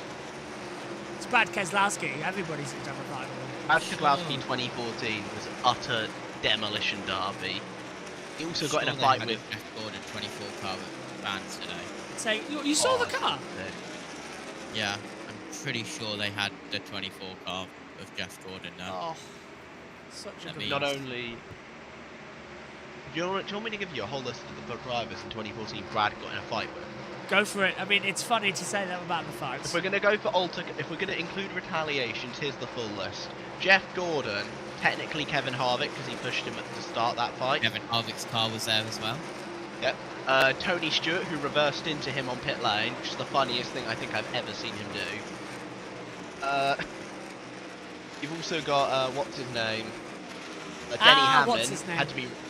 Denny Hamlin had to be restrained by NASCAR officials, and Matt Kenseth, who ambushed him behind the trailer. Ambushed him behind the trailer. It sounds like a knife fight. He literally ran from behind. He literally ran, like the camera was following Brad as he's walking between two trailers, and then you just see Matt Kenseth run past. Maybe JT, call ITV up. Let's get Paul O'Neill, Richard O'Neill, and all that lot at the end of the season, and let's have a broadcast media fight like in Anchorman. Here it is. That'd be hilarious. Literally, just get ITV, Oz, JBM, get Libby and the Toka radio team with the most dapper man in Britain, with Tom there as well, who's the Quick Fit host this year. Having coffee with him at all times. Oh, look at you show off. Yeah. I have dug into my album, and I didn't know you were a singer.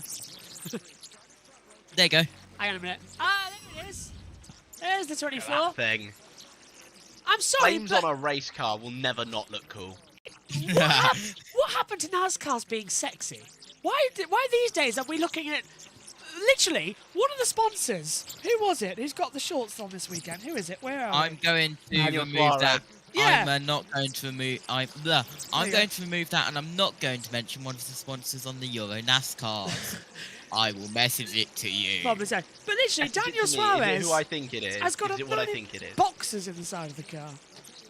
I mean, come on, give us a bit of flames. Give us some 2000s. Choose round! The choose round! Caution's out! That's Cindric, isn't it? No. It's the 34! Turn 2. Dylan, not that is a the hard car hit. name. It's the turn number, not the car name. They call out.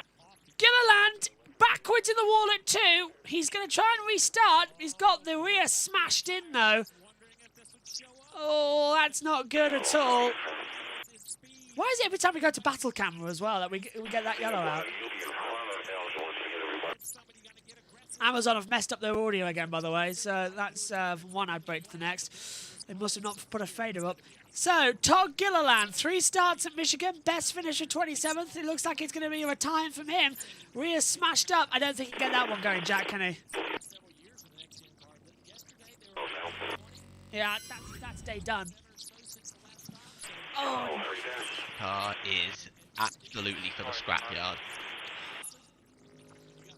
Yes, I was right, JT. I knew it straight away. As soon as you said I can't say it, I'm like, okay, I know which company this is. It does not look good out there, that car. So I'm Yeah, slightly worried. just don't bother driving it to pit road. Don't bother. So Gilliland is out. That is his second retirement at this venue. Let's take a look at what happened then, Jack. This is out of 2. Camera's already damaged in this part of the track. He's lost it. So, lost it early. He just lost it. Bang.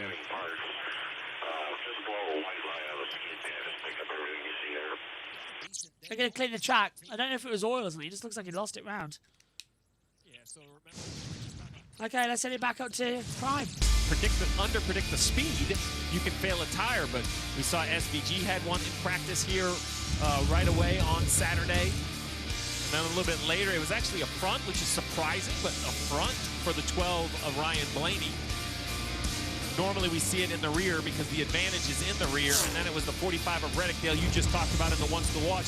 He started in the back. That's because with this flat tire, he damaged his diffuser, which is really what put him behind. And what I find fascinating too, Steve, is yes, the teams could lower the air pressure late in the race to try to gain an advantage, but as the speeds pick up, you might not even need to lower the air pressure. That's right. You might fall into sort of a window of speed versus tire load, running the same air pressure all day long and have a failure late in the race. Yeah, I try to make us faster. The car's just faster, the track's just faster, and then we've jumped the limit. Yeah. And then it's really a problem. But I'm going to tell you, there's something magical about Michigan and fuel mileage. We talk about, you know, high 40s. Here we are, 53. It'll be 52 laps around when pit road opens. I believe it's going to open this time. It is going to be an absolute must pit and an absolute must be full. This is a huge advantage for Larson, who has more fuel. So from 9th, he might jump a little bit. I think everybody will be able to get full on 4 tires, so maybe only a spot or 2 for Larson, but you have got to leave with every single ounce of Sunoco fuel in the car and then figure it out from there. But the first thing you have to do is get it full. We have seen issues. Denny Hamlin had one in the Coca-Cola 600. Fueling these cars can be a challenge. This is going to be a great battle right here with all the leaders expected to pit. Talk about the time for fuel. You talk about the pit crews. 23 and 11 teams have been outstanding this year. Same for Kyle Larson. All of them inside the top 10, Kim. Yeah, for Tyler Reddick, he said it took a while for the tires to come in. Balance is good to fire off. Billy Scott saying we're going to make sure we're packed full of fuel, but we are sending you on the jack. Middle, William Byron saying it got just a little bit tight on number to 2. Rudy Fuel saying you're going on me. Listen to me. Trevor. Carson Hocevar thinking his car got a little tight as the track cooled down. You'll see 4 tires, and he stopped short in his box to try to be able to get out as the 51 comes into his stall. Denny Hamlin said his car was just a little bit tight in traffic, but in clean air, he felt like it would be neutral. Chris Gale said you do not have to wait on fuel, but a number of cars pass Hamlin on pit road. And how about Tyler Reddick getting blocked into his box, Adam? He did indeed. Biggest pit stalls on the circuit. Being blocked in is just unacceptable. You can't let it happen here. Where the 45 is, he has to stop back. He knows that the 6 is going to come around him. You have to either move the sign back or Reddick has to stop back. You have to control your opportunity. The 45 didn't. Almost got himself blocked in on this pit stall.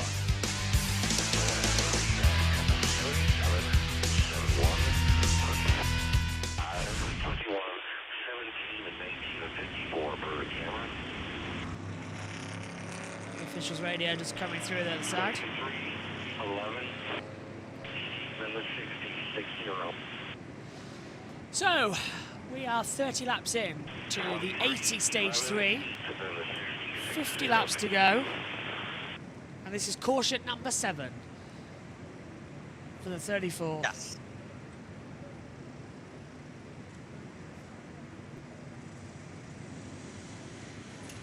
What have you made of it so then? Oh, JT's on the box. Jack, what have you made of it? Omi, what have you made of it actually as well? Yeah, quite interesting. JT just... Oh, he is there? Yeah. We do all sorts of stuff behind the scenes as we're on battle screen. I couldn't actually see him. Go on. But yeah, an interesting day. I'm trying to fix my life. I'm just ending with an interesting NASCAR race.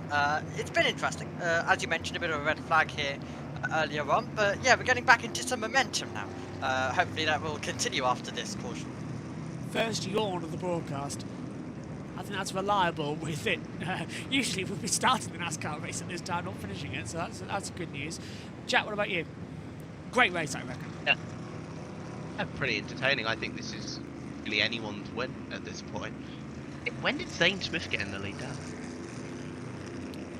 I've just unmuted my mic so I can talk to you now. There we go. Hello. There's Todd Gilliland. Yeah, he's stayed in the car, so he's not out of the race. He's going to go BTW to see if he can get back in, because if it's just a bodywork, they can No rip way off. that car gets back into the field. I'm sorry. Yeah, diffuser's gone. I think that's going to be it. Yeah. Yeah, he's getting out. He's yeah, done. Yeah, he's done. Yeah. Oh, it's rolling back though. Oh God! Someone put the chalk underneath that. I'll get the door stopped. JT, I'm not covering next Go on. week's. Right, we cover every NASCAR race, but I'm not commentating next week's, am I? That's Le Mans. Le Mans. But also Canada? Is it on the same time as Canada? Yes. So I'm not commentating that one. IndyCar is after the fact. Right. So what am I actually covering? We'll get to that. I'm on Le Mans to Canada to Indy, right? Yes, but I've got a little bit of a scenario. Le Mans. Yeah. Aldershot. Le Mans. Aldershot. Le Mans. Watch saloon cars absolutely fly through the air, possibly. Le Mans. Yeah. I think you know where you need to go. Get the point. You're gonna say Le Mans. It's Le Mans. Everyone's on Le Mans. And also, there's another factor that you've forgotten about. It's also World Superbikes. Megan's laptop. Hello. Megan's laptop can't do World Superbikes. Omi's laptop. Hello. Hello. Actually, it might actually be as bad as you think, because Canada's later on in the day, isn't it? Let's have a look at the schedule. JB's Mac. Hello. Where are we? So, Canada. That's simple. IndyCar at Gateway. World Superbikes. Arca's at Berlin. Why is Arca in Germany? Is there another Berlin? Oh, There is another Berlin.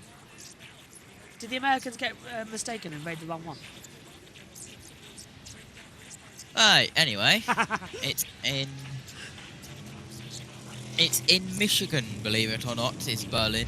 Really? That's where we are right now? What a funny thing. This is pit road exit. Pit road? Oh, contact! Bush! And yeah, Bush into the side of Hamlin, into the side of Gibbs, coming off pit road. 50 laps to go in stage 3 here for the Firekeepers Casino 400. Zane Smith with Carson Hocevar and Michael McDowell. Green flag, we're racing again. What have you got for us this time? Hocevar. Yeah, he's got that punch, and Larson's going to swing in low, and Larson's got the momentum coming in as well from Busher, who swings up high. All right, never mind. Larson's got the lead anyway, though, Jack. Yep, but Hocevar's going to battle it out. He's got the faster run. He's gone the outside. 4 wide in the mid-pack. Look at Kyle Busch.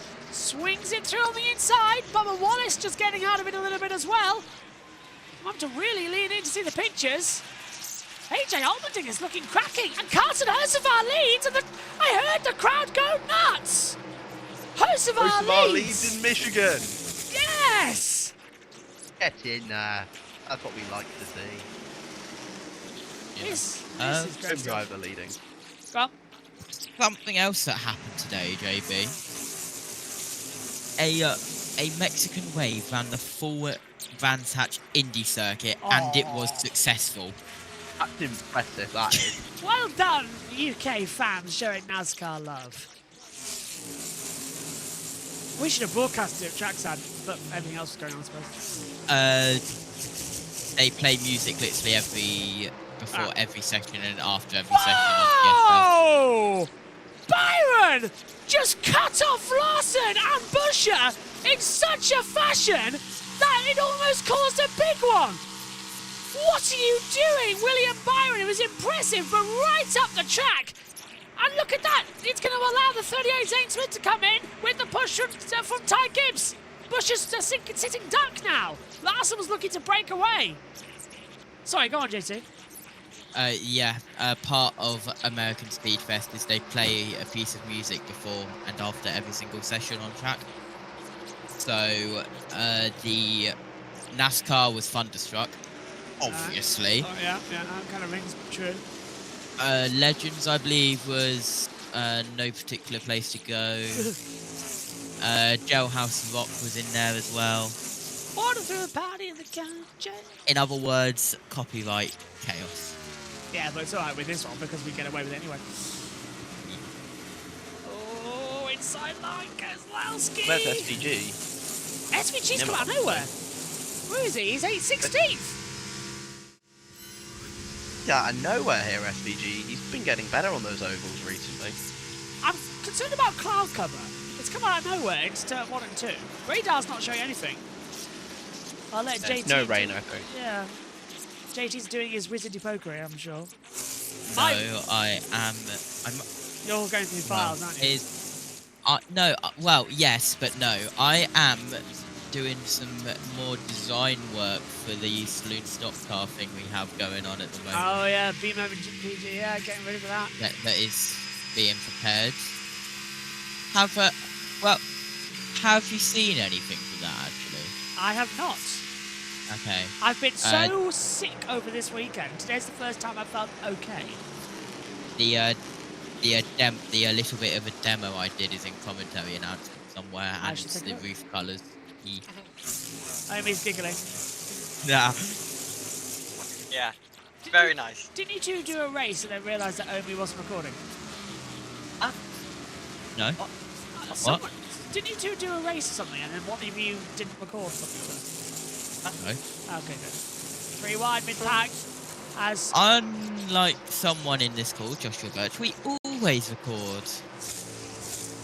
What haven't I been recording? I always record. Bubba Wallace battling with Ryan Priest down to turn 1. So many times you've forgotten to record timings. Oh, a couple of times, but we've sorted that problem now by going live. Oh! And SVG got loose! Who did he get touched by? It wasn't Kyle, was it? It was Kozlowski. It was Kozlowski. Usavar thinks he is 5 laps short. Now, do you He'll want need a caution to make the end. But he'll lose the lead, so that's so He's going to lose the lead anyway, it appears. William Byron's catching up. Special experience to lead in front of your home fans, though, gotta say. Hello to Dominico, who's watching from Spain. Hope I'm pronouncing it correctly. So, watching from Italy. Why did I say Spain? Why did I say? I was going to say they're not even next to each other, it JB. says Italy, and I said Spain. What on earth was that? You got like 2 vowels correct. God, I'm looking forward to Le Mans at this stage. Yeah, Le Mans, and I'm not even tired, and I can't wait for Le Mans. You know, taking part in Russia. Easy there. Oh wait, can't wait for the NASCAR Mexico series, taking part in Egypt. Yeah. Oh. Similar to us, and the guys behind us are mixed. Do what you gotta do here. Yeah, they're short. They're short. That's Larson telling him short now as well. I don't know what. Is there a football match between Italy and Spain coming up or something that I've missed in the World Cup qualifiers? It's Portugal v Spain right now. It could be that in my mind, but It's gone to extra time. The score is 2-2. I've no idea why I said Spain. I do apologise. I know why I said Spain. Your last name. From a distance. That's why I said it. Oh look, JB trying to make excuses in the year 2025. Well, I think that's why. Must be an unconscious decision. Look, just call it a Murrayism. Get on with it. So 4 retirements. Joe Birch, the next Murray Walker.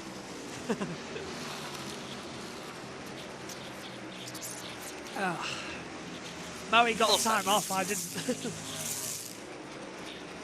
Also, I just quickly want to say, there was a big crash in Frecker, race 2, where we had a car upside down in race 2 on the last lap.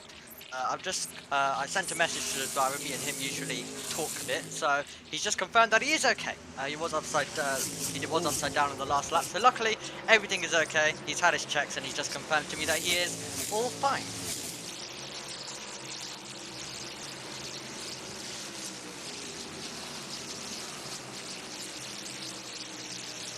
Great, great commentary there from Joshua Birch. Sorry, I just got a text from Chloe. You know, JT, you know Chloe, don't you, from Touring Cars? Yes. I sent her a text earlier on saying, "How happy are you then, finally?" She said, "I'm so happy." And then a couple of hours later, because I was on air, she said, "I'm happier it now." I'm going to start calling Tom Ingram, by the way, 2 Ingram. 6 second places this year. Across the season, unbelievable. But look, did you see look what she's Ingram's got. stunt he did on the podium? She's got the winner's cup. I don't know. Nice. What did he do on the podium? He threw his hat out to the crowd to Oh yes, yeah. So a fan could get it, and then it came back to him. Boomerang. I also want to say, you said 6 second places. Yeah. As I said, Sheldon Creed type season. That's for Ingram as well. What's going on with my Anytime someone gets second so many times without winning, I just say, oh, it's a Sheldon Creed season. That guy's got second 15 times, I think, and hasn't won a race. Or you could say it's an Antonio Felix da Costa situation. That man is bridesmaid. Formula E. 36 to go. I haven't been keeping track of Formula E. I don't know what's really going on. I've watched like one of the China races, I think. And Ollie Rowland is dominating. There you go. I did see that. I'll tell you another thing for free as well. London's going to be interesting. What for? I have to do Formula E and Formula 1 at the same time. Right. And I'm in London. So yeah. Wait, you're actually going? Yeah, applied for media and everything. Nice. Nice. So I will be... I remember the one time I was there at Formula E, the E3, wasn't it the one that Giovinazzi took pole or something? Giovinazzi raced in Formula E? Did he? I'm having JT Well, slowly it was the one. It was the one where he qualified really well or something. Oh, your message just come through, JT. Which one was it? Oh yeah. Yeah. You do realise that we're allowed to say it because one of our colleagues on the channel is sponsored by it. I can't be bothered. Yes, JB. Matt, I'll he say did. Yeah. He did race in Formula E in 2022. Do you not remember that? God, he did, didn't he? Italian Jesus. Yeah, but if I remember correctly, as me and Hazel Southwell talks, it was in that dog of a car. It was the Dragon where he had no battery, and he was always at the back of the racing. Ah, okay. No, he qualified 4th in the one I went to. Yeah. 22nd London EP qualified 4th. Oh no, sorry. Yeah, he got 4th a... and then a remarkable 0 points that season.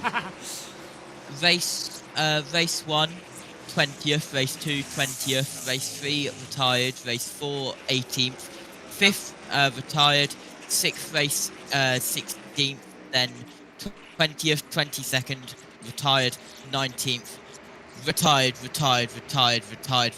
withdrawn. Yeah. That Yeah, because Dragon. he broke his wrist or something. I forgot how bad it was. I've blocked Giovinazzi out of my mind. But as soon as you said it, I had a vision of him just... Everybody else charging down to turn 1 in Berlin, and he was just Let's literally... just say he's done a little bit better in Le Mans. Yeah. Literally, watching Giovinazzi that season, it was like everyone else was in a Gen 2 car, and he was in a Gen 1 car. The difference was unbelievable. Hamlin looking to the inside line of Chris Buescher over 7th position. Hocevar's leading by 2/10. He has dropped back. There's 32 laps to go. That gets to about 15 minutes of running here. But are we going to make it? Because fuel window will be open. 49 and 55 laps. That's your fuel window. And a late caution now would save everything. That would have been a caution now would be good. I think if we get a caution now, it's going to get proper interesting. Oh, Busher is that wide. Busher sliding up the track there? That allowed Zane Smith through. I wonder why Busher dropped back through the field so much, because now he's in 7th place, but he was right up there. I was wondering where he came from. Radio. We would see 24 laps of this, exactly what you're doing, but not at the expense of track position. If people start to force everyone's hands, I would keep the track position. Keep doing what you're doing. Okay, so here's the That's situation. Larson. Sometimes we have guys pit at different times. The whole field came together. They're all... So that's Larson coming in, wanting to change over. As I've just charged up my wireless microphone, ready for Le Mans. There you go. All good again. Staying green so far. Hocevar from Byron, Larson. You've said it Gibson, now. Smith. Well, I'm trying to trigger that caution because it would save everybody from the pointless 30 laps. We want, you know, Shazam. We don't. I want to go to bed. JT, we've started this race an hour and a half earlier than we normally would, and you've only just turned up. So you know. What from you, JT? We're fine. Must I add that for once in both days, because we were out Saturday and we were out today, in both days we arrived back home from a full day of meetings and run-ins at a motorsport event. We arrived home before it was dark, and before 10 p.m. It was stupid. That's impressive. Actually, yeah, that really is impressive, especially from Brands Hatch. My goodness. Well, I don't. Go on. I don't know if you saw it, but I did kind of send an image about how big the queue was getting out of the car park at Brands. I can send it to you in Discord so you can see it. Yeah. If you would like. Who won stage 2? I forgot. I didn't write down my notes. Anybody remember? I forgot. Was it Byron? Wasn't it Byron? Yeah. Yeah. That was the queue going out of the car park at Brands Hatch. I forgot. You may look at that and go, what queue? Yeah, what queue? There wasn't a queue. To get out of Brands Hatch after a major event, there wasn't a queue. Do you know, seeing that image, do you know how much trauma I've got from that just now? Because when we left, do you remember, it was pitch black when we left, and we were bolting to the car because it started to rain, and then we had to bolt to the train station, and there's me looking very scared like I've had a stroke. Then JT robbed me. You mean you gifted stuff to me? Yes. Yeah. I got so annoyed with that click. Just so I get but yeah, there was no queue because after Oilgate happened and the 30-minute cleanup, but everyone left, and only the die-hard fans stayed because it was only a pickup truck race that was after that. And yeah, there was literally no queue, and whoever was like still there when we left were probably at the music stage waiting for the headline act on the Speedfest music stage tonight, which was, you might recognise the name, Remember Monday. Tell me why I don't like Monday. Tell me why. Tell you what, the drivers aren't like it. The riders in MotoGP aren't liking the fact that we got a Monday test. They really want to push these tests to Tuesday. They don't like having Monday again, going for it after a busy weekend. They really want to move it to Tuesdays. But they've got 2 weeks now until Mugello, and that's usually where the test is. But they've moved the test from Mugello to Assen at the request of the teams, because Assen's a better venue for testing. More reliable weather in Spain. I'm guessing you've changed out according to the schedule. Yeah, we're covering it tomorrow. So, just checking, because last time you were like, oh, there's a MotoGP test on now. I got 5 messages from 5 different people who were fans of the channel when I was leaving the hotel on Monday morning saying, are you covering the MotoGP test? And I was like, what MotoGP test? And I was like, oh my God, there's a MotoGP test going on. And I sat on the bus setting up the stream, and it streamed on. I did it all via TeamViewer. That kept kicking me out every 60 seconds, but I got it on air. So yeah, tomorrow all day. That's gonna be fun. Personally, looking forward to some rest because I'm gonna shove on the weekend stuff. Yeah, Omi, are you looking forward to Le Mans? No. Yeah, always am. It's gonna be a good one. Real. Omi gets to lead some F1 coverage as well. Let's hear from Tigers Pit Road. Short with this pace right now, so either something's going to have to change with his driving style, or they're going to have to hope for some cautions. Yep, okay, so that's Ty Gibbs' report. Tom's at Biggin Hill, isn't he? Tom is at Biggin Hill, yeah, he can't cover, so it is Saturday, it's Megan and Omi on the F1, and then we'll work out Academy. I've already got someone lined up for that. We've got Wes available. Oh, lovely, yeah. And also a bit of F1 Academy with us as well, because the timings work for it. LA Wilshaw as well, of course. Lovely LA. With a decent microphone, because we got that sorted after an hour, which is not long for you weren't here, JB Tech. I was here. Did you know it failed the next day? Oh, did it actually? It did. Oh no. It failed. Is it fixed again? I can't remember. Do you remember? 20. If LA's mic is fixed. I honestly don't. I'll have to double check with her. Because I think she's also doing it as well. I thought I'd add, by the way, about Hocevar. There's been a bit of chatter on the crew chief radio. The crew chief's not sure what to do here.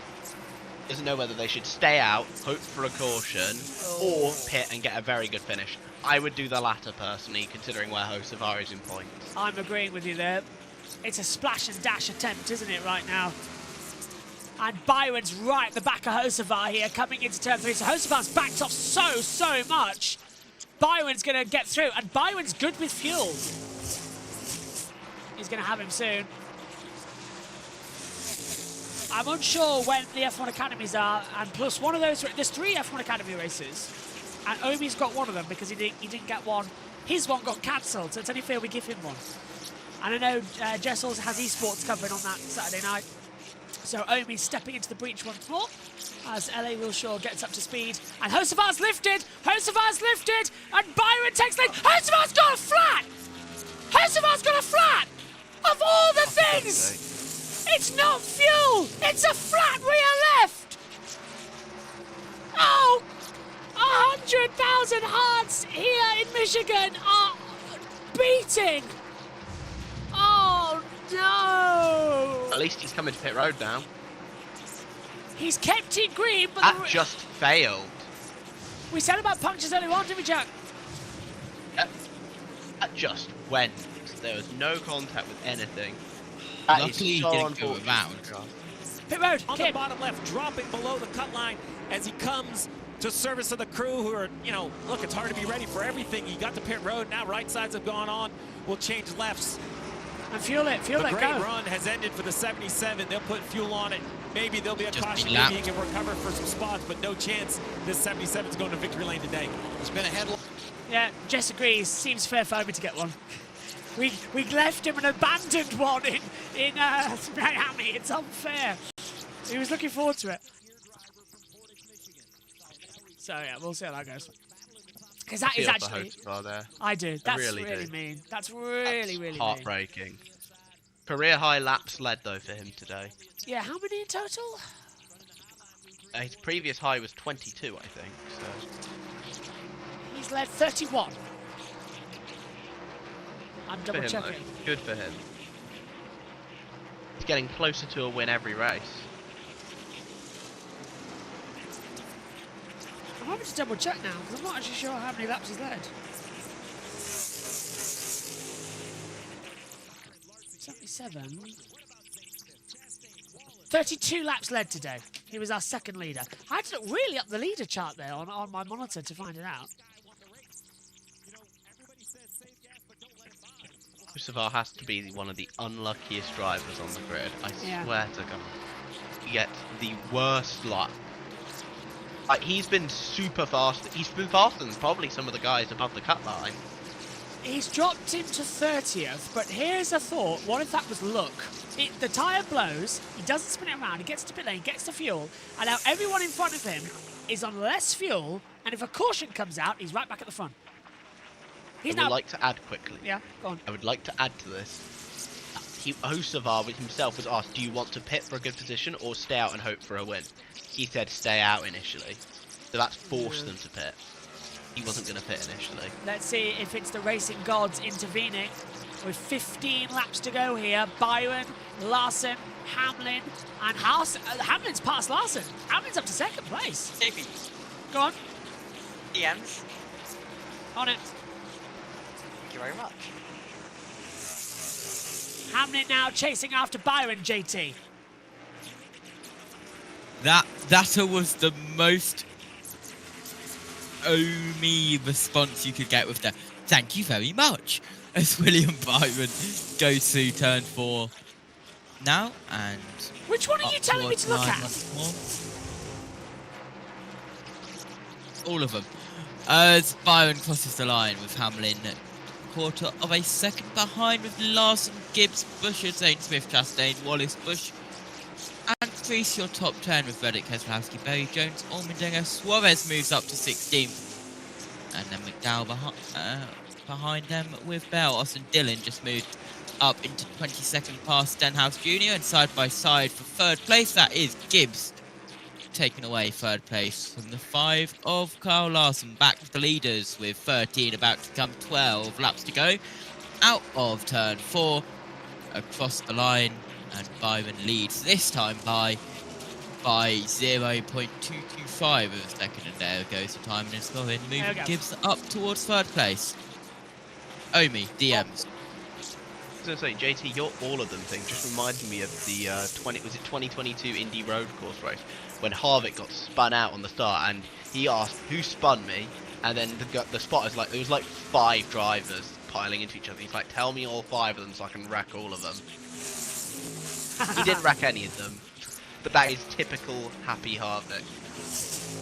Fight. Here we go. Byron battling Hamlin for the lead of the race. They are side by side here at Michigan. We are on for another road course style finish. Do you remember, Jack, we were telling about it earlier on. Do you remember when we were saying Watkins Glen side by side? It's happening here, isn't it? Yeah, I still glaze that Glen finish to absolutely no end. I love classic road course finishes. Mate, I'm surprised you haven't said anything about Ty Gibbs running in third place right now. And has a chance to win. Has a chance to win. Yeah, that he is the Joe Gibbs driver who has had the longest stint with them without winning a race. It's getting a bit critical now, isn't it, as well? I think I've come to battle longer camera than too JJ early. Yaley. I've come to this camera too early because they're not doing anything with 10 to go. I'll wait to press the button now. If one of them Iron's spins just out. desperately trying to keep out the draft. Hamlin's just railing going to get there though. Yeah, this is looking sweet for Hamlin coming on the back stretch now. Just catching. I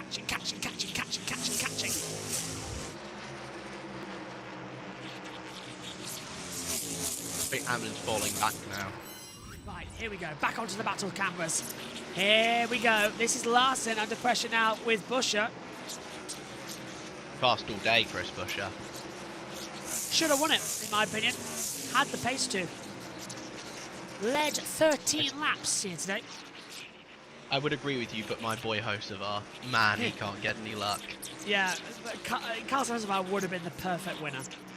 First ever win. Coming at this First win at your home track. Byron, though, or Hamlin. This is it either way. Just having a look on our list here. Denny Hamlin's won here twice before. He's visiting his third he could have. I don't think Byron's won here. Apparently Gibbs is about to match his finish from last year. In P3 again. Hamlin's He going to got have P3 this. last year. Hamlin's got this. Byron's drifting on the backstretch, trying to cut out the toe, as you say. But this is all Hamlin. This is classic intimidation from the number 11 man, who goes high into 3 and 4. Now, Byron blocks him off, but that's put him in the toe. Why do that? Hamlin's going to have so much more traction. Byron shuts him off over the line. He's swinging up and down. Byron is defending like absolute crazy. In the triangle, through 1 and 2 we come. And if they're not careful, they'll wreck. It's 2 at the front with 7 to go, and it's all down to them. Byron's got the advantage, but Hamlin backed off there, Jack. He knew that was a big one. And he's got a fuel save too. Yeah. Got to remember Hamlin. Let's not forget, if we do end green, that's great. If we go overtime, phew. Wasn't... I think Joey Logano could win if we go overtime. That's true. Where's he on the list? I have no idea. Shout out, by the way, to Bubba Wallace and Zane Smith, who are doing quite well. Hamlin's trying to come again on the high line, swinging around on Byron. JT and News. Am I correct in saying that yesterday's Truck Series race was the longest ever NASCAR Truck Series race? Yeah, it went on for ages. Yes, you are. It went on for ages. Tied with Daytona 2019. It was an extra hour longer than it should have been. It was balmy. We were all waiting to go to bed. Hamlin's trying to go high. Byron shutting the door. Just drifts up ever so nicely. Through 3, drifts it into 4. 5 laps to go. And what has been an amazing race. Go on. I think Byron's going to keep him behind. I think he's got enough speed left. Really? Really? Here comes Hamlin, almost touching the apron. Oh, he got loose! He's loose! Byron's loose! Hamlin senses the opportunity! Of the commentator. They're side by side! Byron's so against the wall, trying to get traction, and Hamlin takes the lead, but Byron's staying with him, using the high line. He gets more traction, swings it around the outside, and here comes Ty Gibbs! Ty Gibbs is in the front here! 4 laps to go, and Michigan's on for a crazy race. They're side by side of the line. They are 1/1000th of a second separating them, and Hamlin's got the lead. He's touching with Byron. Byron into 1, goes high, nearly hits the wall. Hamlin swings up, and Ty Gibbs, second by second, lap upon lap is coming in, and so's Buscher. 4-way fight in Michigan. Byron leads. An absolute classic. Hamlin on the low line. Don't crash, boys. Byron loose again, though. Hamlin's got the advantage. Hamlin's got it now. 3 laps to go. Unless we get a caution, I think Hamlin's got this win.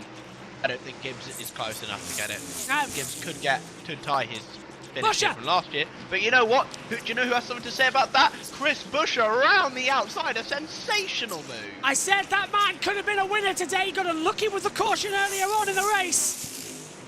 He's going to set after Byron. 2 laps, though. That's 4 miles. It's not long. Equivalent to about 67 seconds of running left. Hamlin on course for his 3rd win in Michigan. Drifts up very much high into 4. 2 to go. And JT, it looks like he's got it in home, but oh, I tell you what, Buscher's looking good, isn't he? Buscher's going to get Byron here. Yeah, certainly. Yes, here we come down in towards turn 1, down on the inside. Here comes the 17 on the 24, down in towards turn 1 and in towards turn 2. We go down the backstretch. And Buscher is going to get in the slipstream. Byron's going to try and go defensive, but he's already lost the lead of the race. Why bother having a defensive move? Buscher's going to go for it. Takes the low line into 3. White flag will be displayed, and Byron's having to fuel save. And he's let Buscher through. Byron's coming down pit road. Byron's out of fuel. White flag in the air. And Denny Hamlin leads by 1.2 seconds. Does he have enough fuel? Yeah, that's true. Is Hamlin running on fumes? Has Buscher pushed it to the max? Back straight. That gap is closing. It's closing dramatically. Has Hamlin got enough fuel? That's going to be so critical. He's saving. Buscher's right there. Hamlin, I can hear him. He's off the throttle. He's drifting. Buscher's closing him in, but it's too late. Out of 4, a 3-time winner in Michigan. Denny Hamlin wins the Firekeepers Casino 400. A race. What a race. Busher in second. Gibbs third. Wallace fourth. Larson fifth. Byron pushed hard, but out of gas. Wow.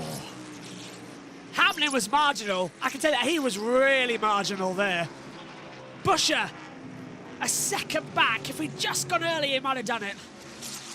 One more lap, maybe. Oh. Might have had it. Classic. Classic. Race, though. That was absolute. That was one of the best races of the season. That was better. Coca-Cola 600 was good. But you know what Denny's going to be saying when he gets out of the car? Yeah. Yahoo. You stole it from me. I'm literally about to say that. Oh, hello, my friend. How you doing? I cannot believe that just has happened. What a run at the line. Denny Hamlin wins by a second. Out of the last 5 races here, that's our second biggest winning margin. Do you know who got that one? 2022, Kevin Harvick, 2.9 seconds. Second race in 5. That disconnect. Denny Hamlin will rev it up. Hello, Brunton, my friend. I hope you're joining us for Le Mans. Our coverage starts this week. Oh, what a race. And boys, we're out of here before 10:30. That's new. Early to bed for everybody. I agree, though. That is one of the races of the season. That was amazing. 200 laps. Everything went spot on. 2 hours and 50 minutes exactly of coverage, of racing, of commentary, and that was perfect. Perfect race. Burnouts of 11s for number 11. Yeah. Good race.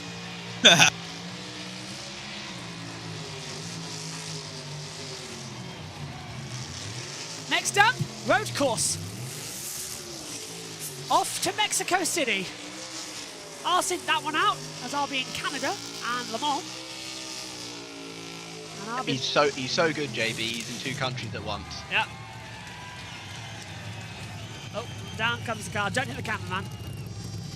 Let's head down to Prime and hear what we're going to say after that incredible race. 7th straight season that Hamlin has recorded multiple victories.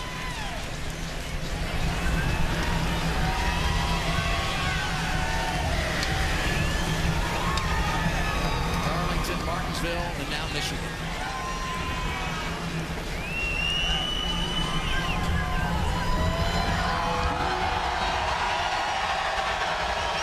Denny Hamlin celebrates to a mix of boos and cheers, but he welcomes it. He likes the noise the fans are making for him. Gonna run up and get the checkered flag after doing an absolute masterclass on saving fuel. That last green flag run. Denny, wow. Your team told you you had a quarter to half a lap to the good, but then you raced it out with Byron. Was there any point during that battle you were nervous maybe you would run out of fuel? No, not really. I wanted to get the lead. Obviously, he was doing a great job defending, but Daddy, I'm sorry, but I beat your favorite driver, folks. I gotta ask, like Marty did, who's that? He said the thing. Hashtag he said the thing. Let's reflect on the past couple of weeks. You look back at Charlotte, arguably lost a race because you didn't have enough fuel to a fueling issue.